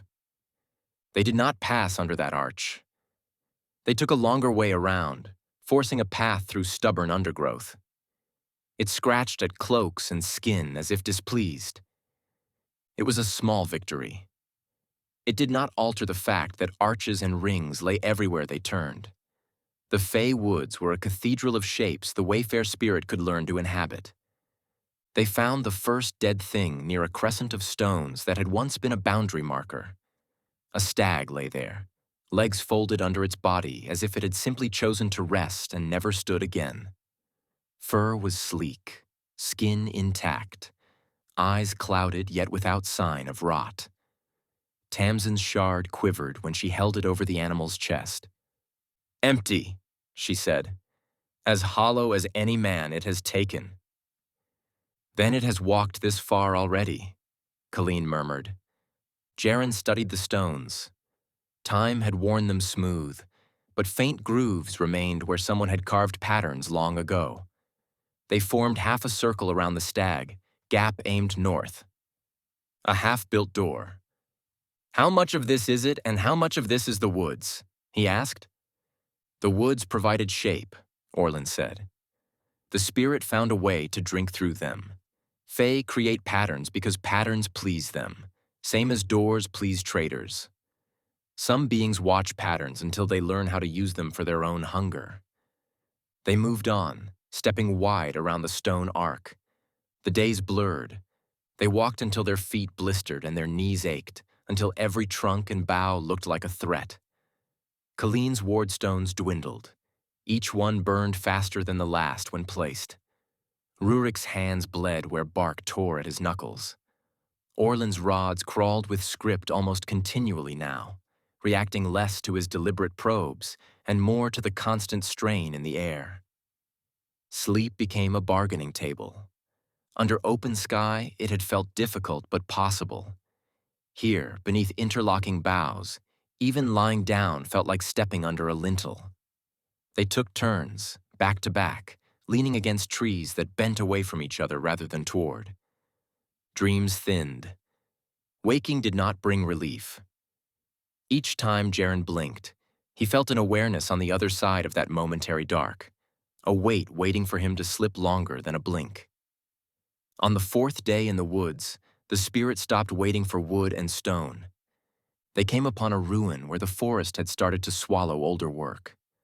A low, circular foundation of dressed blocks jutting out of moss. A single arch of carved stone still standing where a doorway had once been. Nothing lived there except lichen and a few cautious ferns. The arch drew Orlin like a lodestone. This was not fey work, he murmured, fingertips hovering a hair's breadth from the stone. Straight lines, measured curve, human or dwarf or something that liked plumb lines. Perhaps an outpost, perhaps something else. The gap beneath the arch framed only trees, shadows layered, but nothing moved. "We walk around," Jaren said. Orlen did not move. His eyes tracked small grooves in the stone, marks of chisels long gone. "There are traces here," he said. "Burned sigils. Someone tried to bind something in this doorway once. If we read that instead of turning away, perhaps we learn how they failed. Perhaps we invite their failure to try again," Rurik said. His grip tightened on his hammer. "There might be notes," Orlen insisted. "Instructions half left. The records in the temple archives were cut. Here, Weather did the cutting instead of priests." Jaren hesitated. Every instinct told him to avoid arches, doors, any place where the spirit might reach. Yet even instinct had begun to feel like a blunt tool. They had walked in cautious loops and watched friends die anyway. "Make it quick," he said. "Do not step fully through." Orlen dipped his head. "I am not entirely helpless," he said. He stepped under the arch. The air did not change at first. Jaren watched carefully. Tamsin watched too, crystals in hand, ready to scream if they thrummed. Colleen's hand clenched around a wardstone, lips moving in quiet appeal. Orlen moved slowly, tracing worn lines in the stone with the tip of one rod. He murmured to himself, words about patterns and functions and lost intent. The spirit waited until he leaned just slightly into the gap. Hands unfolded from the arch. They extruded from the stone as if it were yielding clay. Fingertips pressed out first, pale gray pushing aside lichen. Palms followed, arms forming as needed. They reached for the nearest living warmth before anyone in the group could react. One hand flattened across Orlen's face, thumb digging into his cheek, fingers splayed over his brow. Another settled on his chest. A third cupped the back of his skull. He choked. His rod fell, clattering on the stone. Colleen shouted and flung her wardstone. It struck the nearest arm and flared, searing skin that crumbled into ash. The hand on Orlen's chest faded, grip loosening. The one on his face did not. Light bloomed under his skin, trapped behind bone. Jaren saw it through his eyes, suddenly burning bright, then dimming as something drew it outward. It spidered along the veins at his temples, sought the narrow gap under gray fingers, and flowed. For a heartbeat, Orlen's lips moved around some revelation. His eyes shone with a terrible clarity, as if he had glimpsed the pattern of every threshold in the woods. Then it was gone. The spirit withdrew its hands, pulling Orlen's spark with them. His body sagged, weight tearing free of the arch. Rurik lunged forward to catch him before he struck the ground. The arms sank back into stone, leaving only faint hand-shaped impressions where moss refused to grow. Rurik knelt, supporting Orlen's shoulders. The Arcanist's face looked oddly peaceful, more relaxed than it had ever been while he lived. "He got his notes," Rurik muttered, voice rough. "Just did not bring any back." Tamsin picked up the fallen rod with shaking fingers. Sigils still flickered along its length, then slowed, then stilled. "Whatever he saw as it took him," she whispered, "we will not learn from it. It rots behind gray hands now." They left Orlen's body beneath the arch, covered with stones they dragged from the old foundation. Jaren wanted to burn him, to deny the spirit any further claim, but Colleen warned that smoke in the Fey woods might draw the attention of things they could not afford to meet. For now, the woods pressed closer, branches knitting tighter overhead. Light thinned even at midday. When rain came, It had to force its way through leaves, falling in slow, fat drops that reached the ground long after the clouds had moved on. Their food dwindled. Their conversation did as well. Words felt small against the pressure in the air. On the 6th day, they reached a ravine. It was narrow rather than deep, a long wound cut through the forest floor, earth and stones slumping down into a shallow stream. A fallen tree lay across it, roots caught in one bank, branches tangled in the other. The trunk offered an easy bridge. Jaren eyed it. The hollow beneath, filled with shadow and damp, formed a perfect dark mouth. "Is there another way?" Tamsin asked. Rurik scanned up and down the ravine. "Half a mile that way, it broadens and the sides grow steeper," he said. "Farther down, the stream deepens. We could wade, but we do not know where it cuts under the banks. This is the cleanest crossing." "Clean is not how I would put it," Colleen said. "Then we cross fast," Jaren answered. "One at a time, no stopping." Rurik went first. He insisted. The trunk creaked under his weight, but held. He moved steadily, arms out for balance, boots finding purchase on slick bark. Halfway across, he slowed. "That is not encouraging," Tamsin muttered. Rurik did not answer. He stood with one foot forward, one behind, muscles tight. Beneath him, the hollow between banks seemed to deepen, shadows thickening like old wool.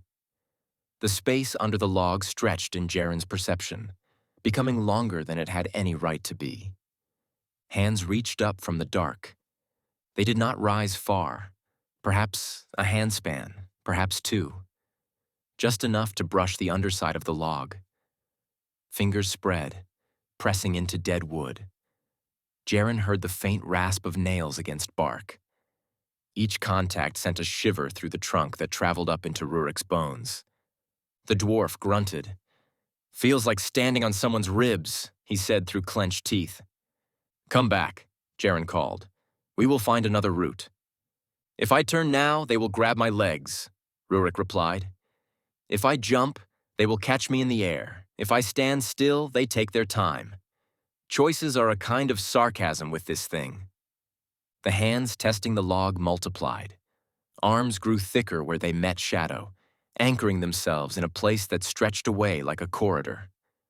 Colleen stepped to the edge of the ravine and raised her hand. "I can blind it for a moment," she said. "Long enough for you to move." Rurik shook his head without looking at her. "It already knows how we shine. Light only whets its appetite." He adjusted his stance, leaning slightly forward, as if testing the strength of the trunk. "Captain," he said. Jaren stepped closer. "You do not call me that. Unless you are about to do something, I will hate." "You brought me because I understand how things hold together," Rurik said. "Walls, arches, beams, this is just another structure. It has to fail at the right time." "Rurik," Colleen warned. He smiled at her, a brief, tired flash of teeth. "Tell your gods the stone did its job." Then he jumped. He did not jump toward the far bank. He bent his knees and drove all his weight downward into the center of the trunk. The log cracked. It had rotted more than it appeared. Under the strain of his jump and the spirit's grasping hands, the wood splintered, then snapped. The trunk dropped into the ravine with a wet, heavy sound. Hands surged upward, clutching at falling bark and dwarf flesh. Rurik twisted as he fell, planting his boots against the side of the ravine and hurling his hammer upward with brutal strength. It arced through the air, handles spinning, and smashed into the bank at Jaren's feet. "Build better bridges," Rurik shouted. Then the hands closed around him. He vanished under a sudden forest of limbs. They wrapped his arms, his chest, his face. Gray fingers pressed into the creases of his skin. Jaren heard one sharp cry, then a sound like a breath being pulled through wet gravel. Light flared under that mass, then shrank. The stream ran quietly on. When the hands finally sank back into the dark, nothing floated up. The log wreckage bobbed and turned. None of it looked like Rurik. Jaren knelt and rested his hand on the hammer's worn grip. It felt wrong to leave it, yet carrying it forward felt worse. Some things belonged with the people who had swung them. 3, Tamsin said behind him. Her voice held only the barest thread of steadiness. We are 3 now. They skirted the ravine until they found a narrower place where stones made a natural stepping path. Nobody suggested bringing the hammer. The Fey woods grew denser, yet the space between trees seemed to thin. Shadows clung closer. Every rustle sounded like fingers on bark. Tamsin died at sunset 2 days later. They had reached a ring of small standing stones, half swallowed by roots. The circle might once have been a marker, perhaps even the outer boundary of Fey territory. The air inside it felt heavier, as if memories piled there. Tamsin's crystals had been dwindling, but she clung to the last intact one out of stubbornness. When she stepped between 2 of the stones, it shattered in her palm. She flinched. Shards flew outward, catching light that did not come from sun or fire. For a breath, each fragment shone with its own tiny glow, suspended in the air. Then all those points of light tilted toward her. Jaren saw it in profile. Each sliver of crystal held a reflection of Tamsin's face, minuscule and distorted. The reflections moved out of step with her features, mouths opening in silent cries, eyes widening. Threads of brightness stretched from those reflections back toward her chest. Colleen reached for her, but the pull had already begun. Tamsin gasped. Her knees buckled. The strands of light connecting her to the hovering shards thickened, cords now bright and taut. She looked down at her hands as if surprised to see them. I thought I had more time, she whispered. The shards darted inward, all at once. They struck her chest, vanished beneath skin without breaking it. Light flared under her ribs and shot backward into the circle of standing stones. For a moment, the old stone glowed like drawn breath. Hands emerged from the gaps between stones, catching what had been drawn through Tamsin.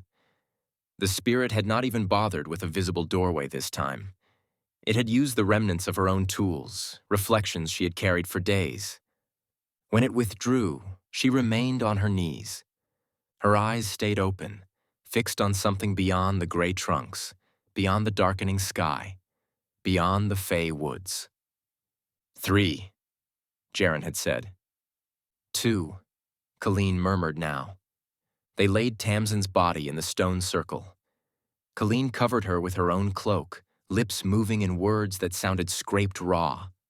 When twilight fell, only Jaren and Colleen walked north. Hopelessness had ceased to be a mood. It was simply the landscape they moved through. Their steps belonged to a path that led toward a clearing they did not know how to recognize until it stood in front of them. They saw the tower at dawn on the 10th day. The Fey woods thinned in slow, grudging degrees. Trunks spaced themselves a little wider. Light penetrated more easily, though it carried strange colors. The ground climbed toward a gentle rise. At the crest of that rise, the trees opened around a clearing. The tower stood in its center. It did not resemble the squat watchtower back in Meadwyn. This structure was slender and tall, narrowing as it climbed, like a silver spear thrust up from roots. Stone and living wood intertwined. Pale trunks coiled around the tower's flanks, bark merging with carved lines so seamlessly that Jaren could not see where craft ended and growth began. Balconies jutted here and there, some bearing strange lanterns, some overgrown with flowering vines that glowed faintly from within. At its base waited a single door. It shone like hammered moonlight, seamless, a perfect vertical line set into the living stone. No hinges showed on its outer face. No handle, either. Only a narrow ring of symbols traced its edge, shifting like leaves stirred by wind. The stories did not exaggerate. Colleen whispered. Jaren could not answer. The sight of that door made his stomach lurch. Every part of him that had grown used to fearing thresholds now recoiled from this one even more. This door was made to hold. It was a lock woven into the skin of the world. For the Wayfair spirit, it would be a feast or a cage. The clearing around the tower held its own geometry. Trees ringed it in a near-perfect circle. Their branches leaned inward, forming a suspended canopy. Moss-covered stones formed arcs within arcs underfoot. Even the patches of wildflowers seemed to grow in curved bands, tracing invisible rings. It was a garden of doors painted onto grass and wood. Jaren felt the spirit as soon as he stepped out of the tree line. He had sensed its presence before, at the tower and in houses. This was stronger. The air pressed down on his shoulders. His lungs fought for each breath. The space between his heartbeat and the next beat stretched, threatening to split. Colleen staggered beside him. Her last wardstone shattered in her hand without contact, fragments turning to dust before they could hit the ground. "It followed us," she gasped. "It rode every door we passed, every sigh, every prayer, and now it has arrived at the same threshold we sought." Arms unfolded in the shadow under the tower's eaves. Not fully, not yet. Fingers slid out from between roots. Palms pressed against the underside of balconies. More limbs stretched along the ground, brushing the bases of trees as if measuring them. The spirit was not completely here. It was testing the clearing, testing the tower. Distant doors, leagues away in Meadwyn, probably swung in their frames at the same moment. Latches rattled against wood. Hinges groaned. Every threshold connected to the spirit's pattern leaned, just a little, toward the clearing they now stood in. "You said these towers were built as prisons," Jaren said to Colleen. "You said some warden walked them once. Does he watch this one?" "If he lives, if he listens, if he still cares," she answered. "We have walked further than I thought possible under this thing's attention. If he does not come now, I doubt he will come for any other call." Hands shifted under the tower, palms turning upward. Each one cupped a familiar, faint light. Souls stolen from doors and arches and broken frames all across Meadwyn. Jaren saw a blue spark that might have been Latch's quick laugh, a dull red ember that might have been Rurik's stubborn patience, a flickering gold that might have been Tamsin's restless curiosity. Or perhaps the spirit simply made him think that. Cruelty could wear many masks. Colleen stepped ahead of him, placing herself between the spirit's reach and the tower door. "You said this thing moves along patterns," she called toward the crawling limbs. Her voice wavered, yet it carried. "You learned how to live in our doors. This door is older than you." Gray hands paused. "I stand here as witness," Colleen went on. "I call to the one who kept these towers when this land had a different name. If you still breathe, Warden, hear me." The air shivered. Jaren felt something stir around the tower, a tension different from the spirit's hunger. It was quieter, deeper, like a current far below the surface of a river. The spirit felt it too. Hands bunched. Arms that had been cautiously tasting the clearing suddenly anchored more firmly, fingers clawing at roots. The cluster of soul lights brightened, as if the being that held them drew in a breath of its own. "Go," Colleen said to Jaren without turning. "You wanted a warden. He will answer either you or nobody. That door will open for someone who has walked roads like yours more readily than for a priest." "I will not leave you," Jaren said. "You will," she replied, "because if you do not, it takes us both at once and this tower becomes an open throat instead of a sealed one. Better one of us stands in its sight while the other knocks." Her hand reached back, found his, squeezed once. He felt warmth there, stubborn and human, and soon to be hunted. He let go, Each step toward the tower door fought him. The space stretched, the ground lengthening under his boots.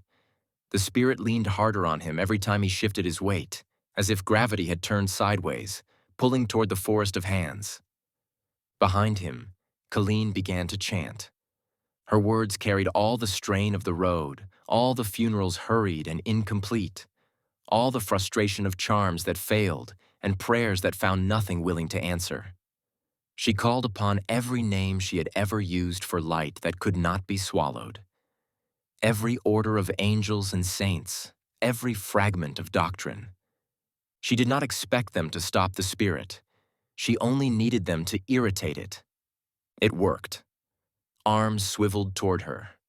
Hands lifted, cupped lights angling, turning their trapped sparks into lenses aimed straight at her heart. A wave of cold hit Jaren's back. He did not turn. If he looked, he would run to her or freeze in horror, and either would mean the end of both of them. He fixed his eyes on the tower door. Up close, it was more than just silver. Faint shapes moved under its surface. Vines, faces, stars, all shifting as if caught behind glass. The ring of symbols at its edge now stood clear, each glyph tasting of Fey language and something older. He raised his hand. Behind him, Colleen's chant hit a note of raw defiance. Her voice broke on it. A sound followed that made the hair on his neck rise, a drawn-out intake like wind rushing through 1,000 tiny gaps. The spirit fed. Jaren felt it even with his back turned. A wrenching sensation in his spine, like a bone pulled through flesh. Heat fled the clearing. The world shrank to thin outlines and gray surfaces. Colleen's voice cut off mid-word. Hands rustled. He did not let his arm fall. Knuckles brushed the tower door. It was cold, but not the same cold as the spirit's reach. This chill felt structured, like the absence inside a sealed vault. His touch sent ripples across the silver surface. Symbols along the edge flared one by one, recognizing a pattern in him he did not know he carried. Behind him, footsteps sounded. Not the shuffle of Colleen's boots, not the scrabble of many hands. A heavier, measured tread, as if something large and careful had stepped into the clearing. Jaren pressed harder. "I am Jaren Halveth of Meadwyn," he said, throat raw. "I have walked roads that should not have existed and closed doors that never should have opened. I stand at your gate with a soul thief at my back. If you are the keeper, this land remembers. Open." The spirit moved. He heard it surge, a rustle of countless limbs. Hands tore free of roots, of soil, of stone. The clearing filled with the sound of flesh brushing bark, of nails scraping earth. The weight of its attention slammed into him like falling timber. His knees buckled. Fingers brushed the back of his neck. It did not bother with threads or lines this time. He felt the pull in every part of himself at once. Memories that had clung on through years of hardship loosened. Faces of men and women he had commanded faded to smudges. The road unraveled under him, not in stone and dirt, but in the sequence of choices that had led him here. He closed his eyes. One thought remained, stubborn, stupid, as persistent as a weed between paving stones.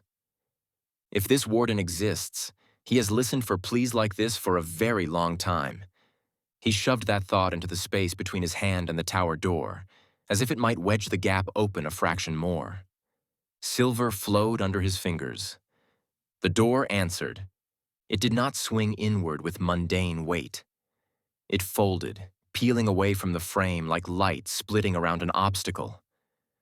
Radiance spilled out, not blinding yet pure enough to make the surrounding gray look sickly. Jaren fell forward, suddenly unsupported. The spirit's grip on him faltered as the path it had been dragging him along twisted. He tumbled past the threshold, landing hard on smooth stone. He rolled onto his back. From that angle, half inside the tower and half facing the clearing, he saw both worlds collide. The Wayfair spirit had risen fully now, as much as something without a single body could rise. Arms branched from arms, reaching across the clearing, up into the boughs, down into the soil. Each hand held soul light. Each eye hollow in its gray, almost face burned with the reflection of those captive sparks. Between its grasping limbs and the tower door stood two figures. One was slight, barely taller than a child, with bright, strange eyes and hair that seemed to catch colors hidden in the air. Fey, without doubt, their presence pressing against the senses in ways that had nothing to do with shape. The other was a man built like a soldier carved from old stone, taller than Jaren, shoulders marked by the set of burdens carried too long. He held a warhammer with the ease of familiarity. Rings of faint light burned around his wrists, remnants of bindings that did not quite claim him. Jaren knew that face from stories told in tents and taverns, from fragments of song, from whispers in Lusitanian halls. Heath looked down at him, eyes flicking past to the reaching forest of hands. "You took your time," Jaren managed, though his voice was only a rasp. Heath's expression tightened, something like sorrow and weary recognition passing across features that should have belonged to a dead century. "I always do," he said quietly. The spirit surged forward, hands reaching, soul lights flaring in anticipation. The clearing shrank around that advance. Trees leaned inward, arcs bending toward the clash. The Fae lifted both hands, fingers drawing sigils in the air that glowed with sharp green-white light. Heath shifted his grip on the hammer, stepping fully between Jaren's half-fallen body and the oncoming tide. Behind them, the tower door widened, swallowing more of the clearing's light. Jaren's vision blurred at the edges. A deep cold tugged at his center, insistent, patient, the spirit still unwilling to relinquish its claim on him. His soul hung at some invisible midpoint between those many hands and the threshold he had just crossed. The last thing he heard before darkness closed in was Heath's voice, low and steady, addressing something that had never known fear. "You have taken from my roads," Heath said. "You have walked my doors without asking. Time to find out how you fit in a tower that does not open for your kind." Then the Wayfair spirit fell upon them, and Jaren's awareness shattered into gray and light, and the echo of a hammer striking something that had never been meant to be struck. He did not feel his soul leave. He only felt it pause. Jaren did not feel the moment his soul stopped falling. There was too much of everything. Gray and light and sound jammed together, a crush of impressions that had never been meant to fit inside a human skull. Hands closing around stars. Doors opening onto doors that opened onto doors again, every frame leading into the same terrible shape. He caught flashes of the clearing. The Wayfair spirit swelled, limbs branching in every direction. Each hand held a captured spark. Each spark tried to pull away and could not. When Heath swung his hammer, the impact rang through the clearing like stone splitting under frost. Where the hammer struck, the spirit's arms bent, not breaking but folding inward as if forced to remember a shape it had once been pressed into. The Fae moved like a green-white blur at Heath's side, tracing circles in the air, dragging lines of light through the overlapping limbs. Wherever those circles closed, hands recoiled, caught in shimmering loops that tightened like snares. The tower door yawned wider behind them. Not outward, but inward. Its opening was a depth, not a gap. Light poured from it, washing across the clearing in thin sheets. As that radiance touched the spirit, its limbs shuddered. Jaren saw, for the space of one borrowed heartbeat, what lay behind that silver door. Not chambers, not floors, a shaft of spiraling architecture, stone and root and fey light twisting around a central emptiness. Symbols burned on inner walls, weaving together like vines.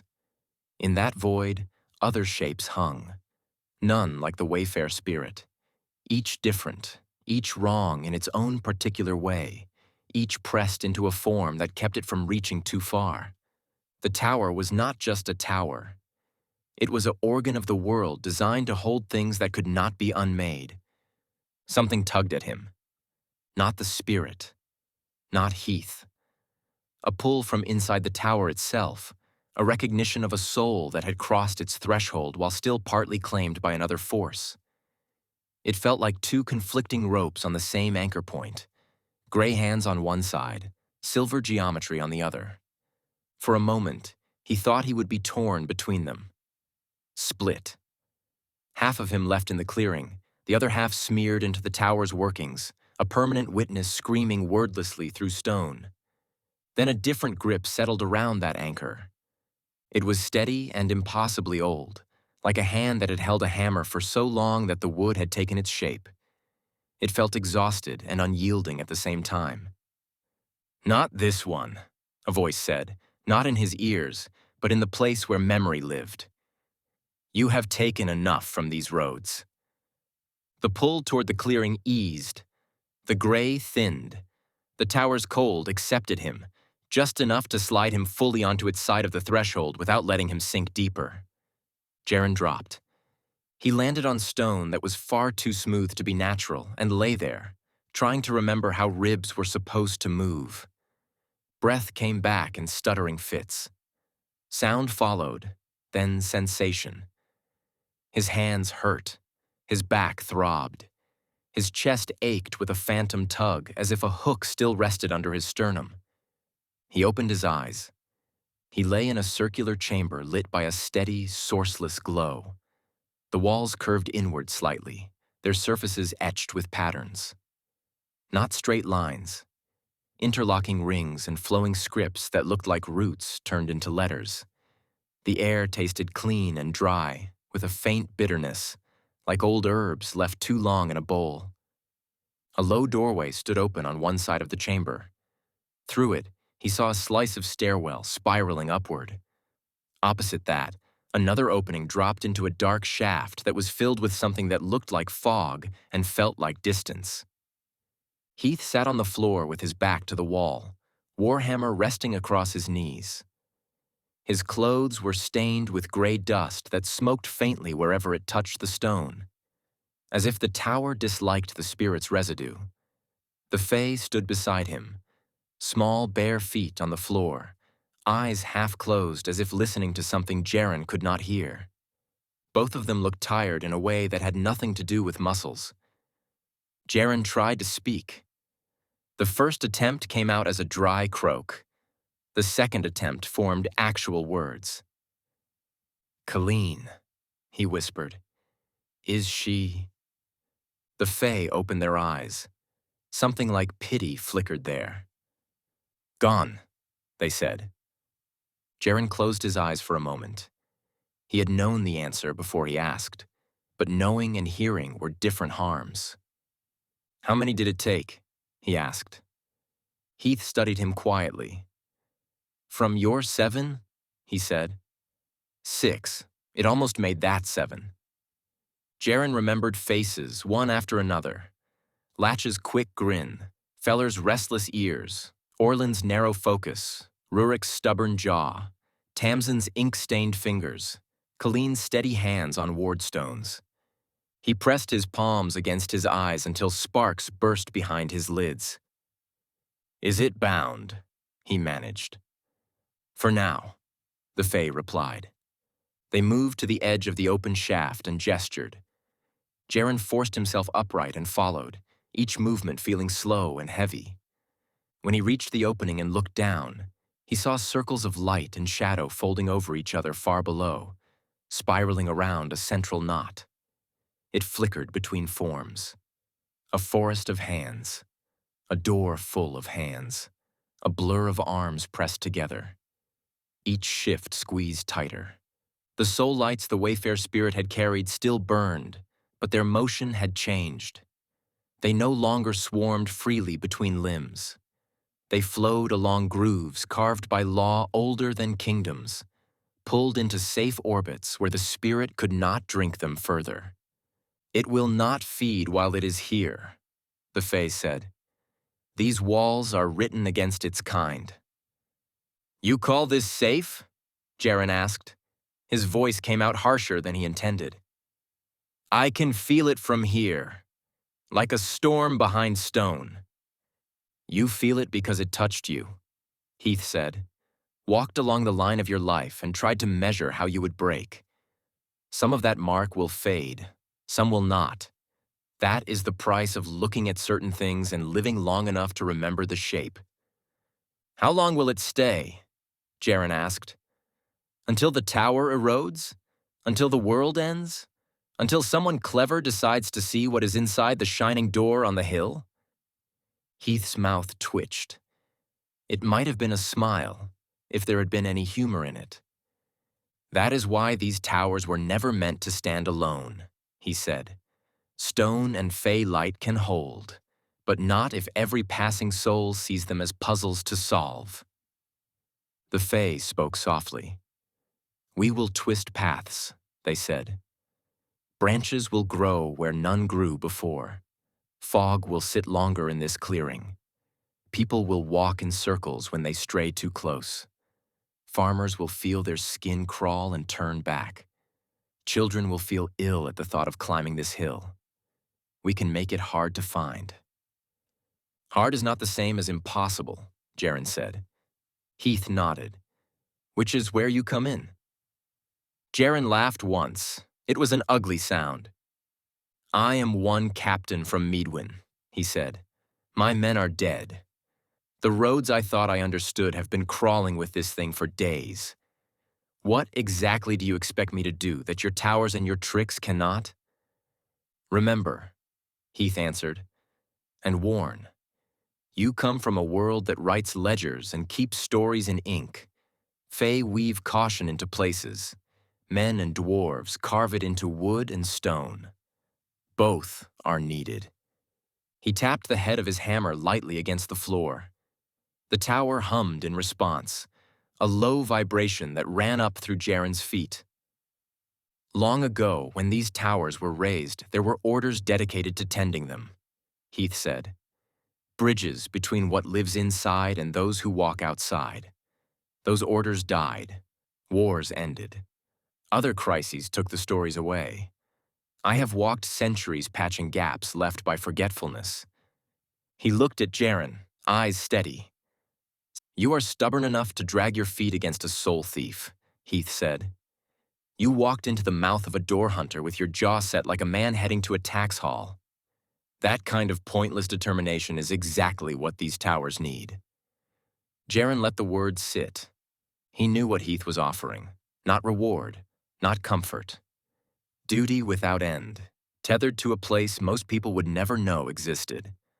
A life spent telling frightened travelers to avoid the story that he himself could never stop carrying.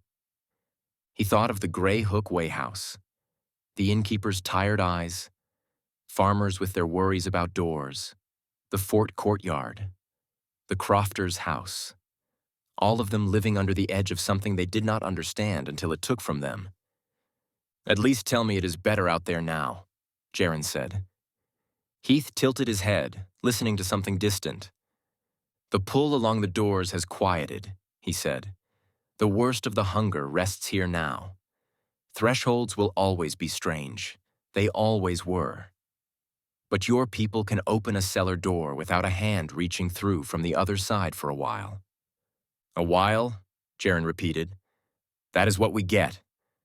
It is what anyone ever gets, Heath said. For some of us, it is simply louder. The Fae turned toward Jaren.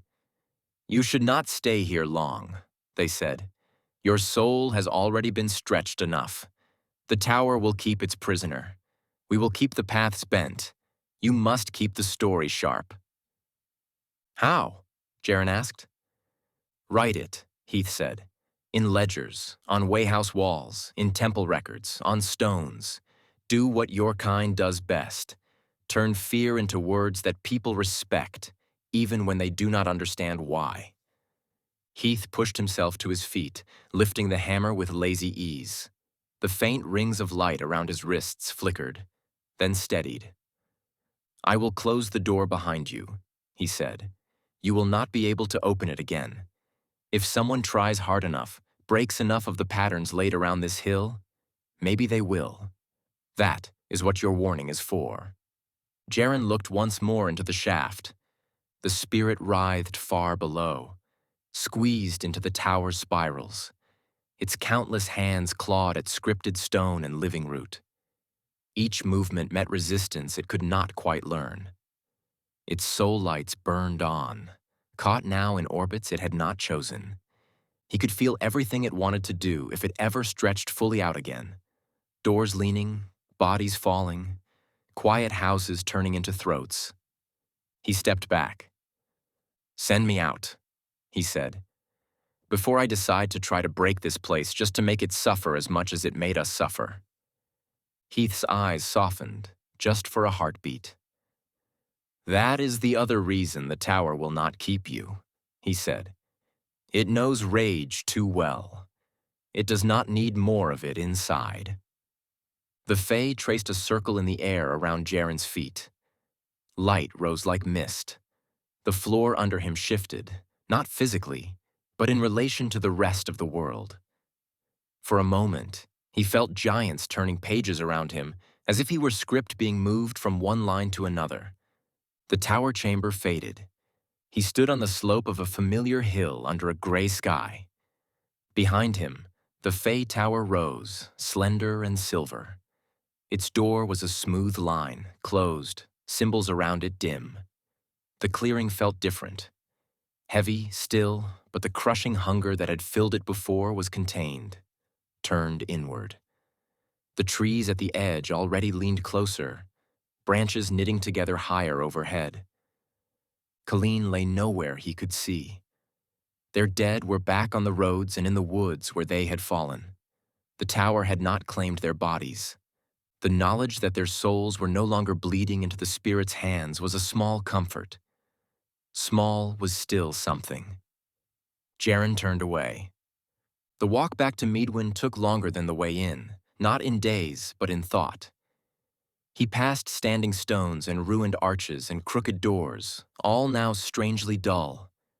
They still felt like thresholds, but the sharp pressure on his lungs had faded. He slept under open sky when he could. Sometimes he woke with his heart pounding, sure he had heard hands on wood. Each time, it was only wind. At the Grey Hook Way House, the innkeeper met him with eyes that had expected worse news than he brought. "We have not lost anyone to doors since you left," the man said. "People still jump at every creak. One woman fainted when the pantry stuck. But nobody has vanished. Did you do something out there?" Jaren thought of how to answer that, then decided the man did not need the details. "We bought you time," he said. "Use it. Keep charms above your doors. Keep your people sensible. Stay away from the Fey Woods if your feet pull you that way for no good reason." The innkeeper looked at him strangely at that last part, but he nodded. That night, after the common room had emptied and the fire had burned low, Jaren sat at one of the heavy tables with a blank ledger in front of him. The innkeeper had offered it without questions. Meadwyn valued written records. If a captain wanted to write something down, someone would provide a dry page. His hand shook when he picked up the pen. He started with the simple parts: year and season, routes traveled, names of the dead: Latch, Feller, Orlin, Rurik, Tamsin, Sister Colleen of Lusitania. He wrote their names with care, the ink thick where the nib paused. Then he described, in as much order as he could manage, the strange marks on cellar floors, the thickening of the air at thresholds, the feeling of being watched by doors. He wrote about the tower in Meadwyn, the fort, the crossing, the arch in the ruins, the ravine, the circle of stones in the Fey Woods. He left Heath and the Fey unnamed. Some truths would draw the wrong attention if written plainly. He only wrote that help had come from an older source, and that the spirit had been forced into a prison designed long before Jaren had been born. The pen scratched steadily, filling page after page. When he reached the end, he sat for a long time, listening to the inn breathe. The walls creaked. Somewhere upstairs, a door eased in its frame as the night air shifted. He felt the faintest echo of the spirit behind that sound. It was not gone. It never would be. It lived now in a tower that would stand long after his bones turned to dust. He dipped the pen one last time. At the very bottom of the final page, in letters larger and darker than the rest, he wrote, "If you read this, please stay away from that spirit's prison. Do not let him free. Signed, on behalf of my fallen comrades, Jaren."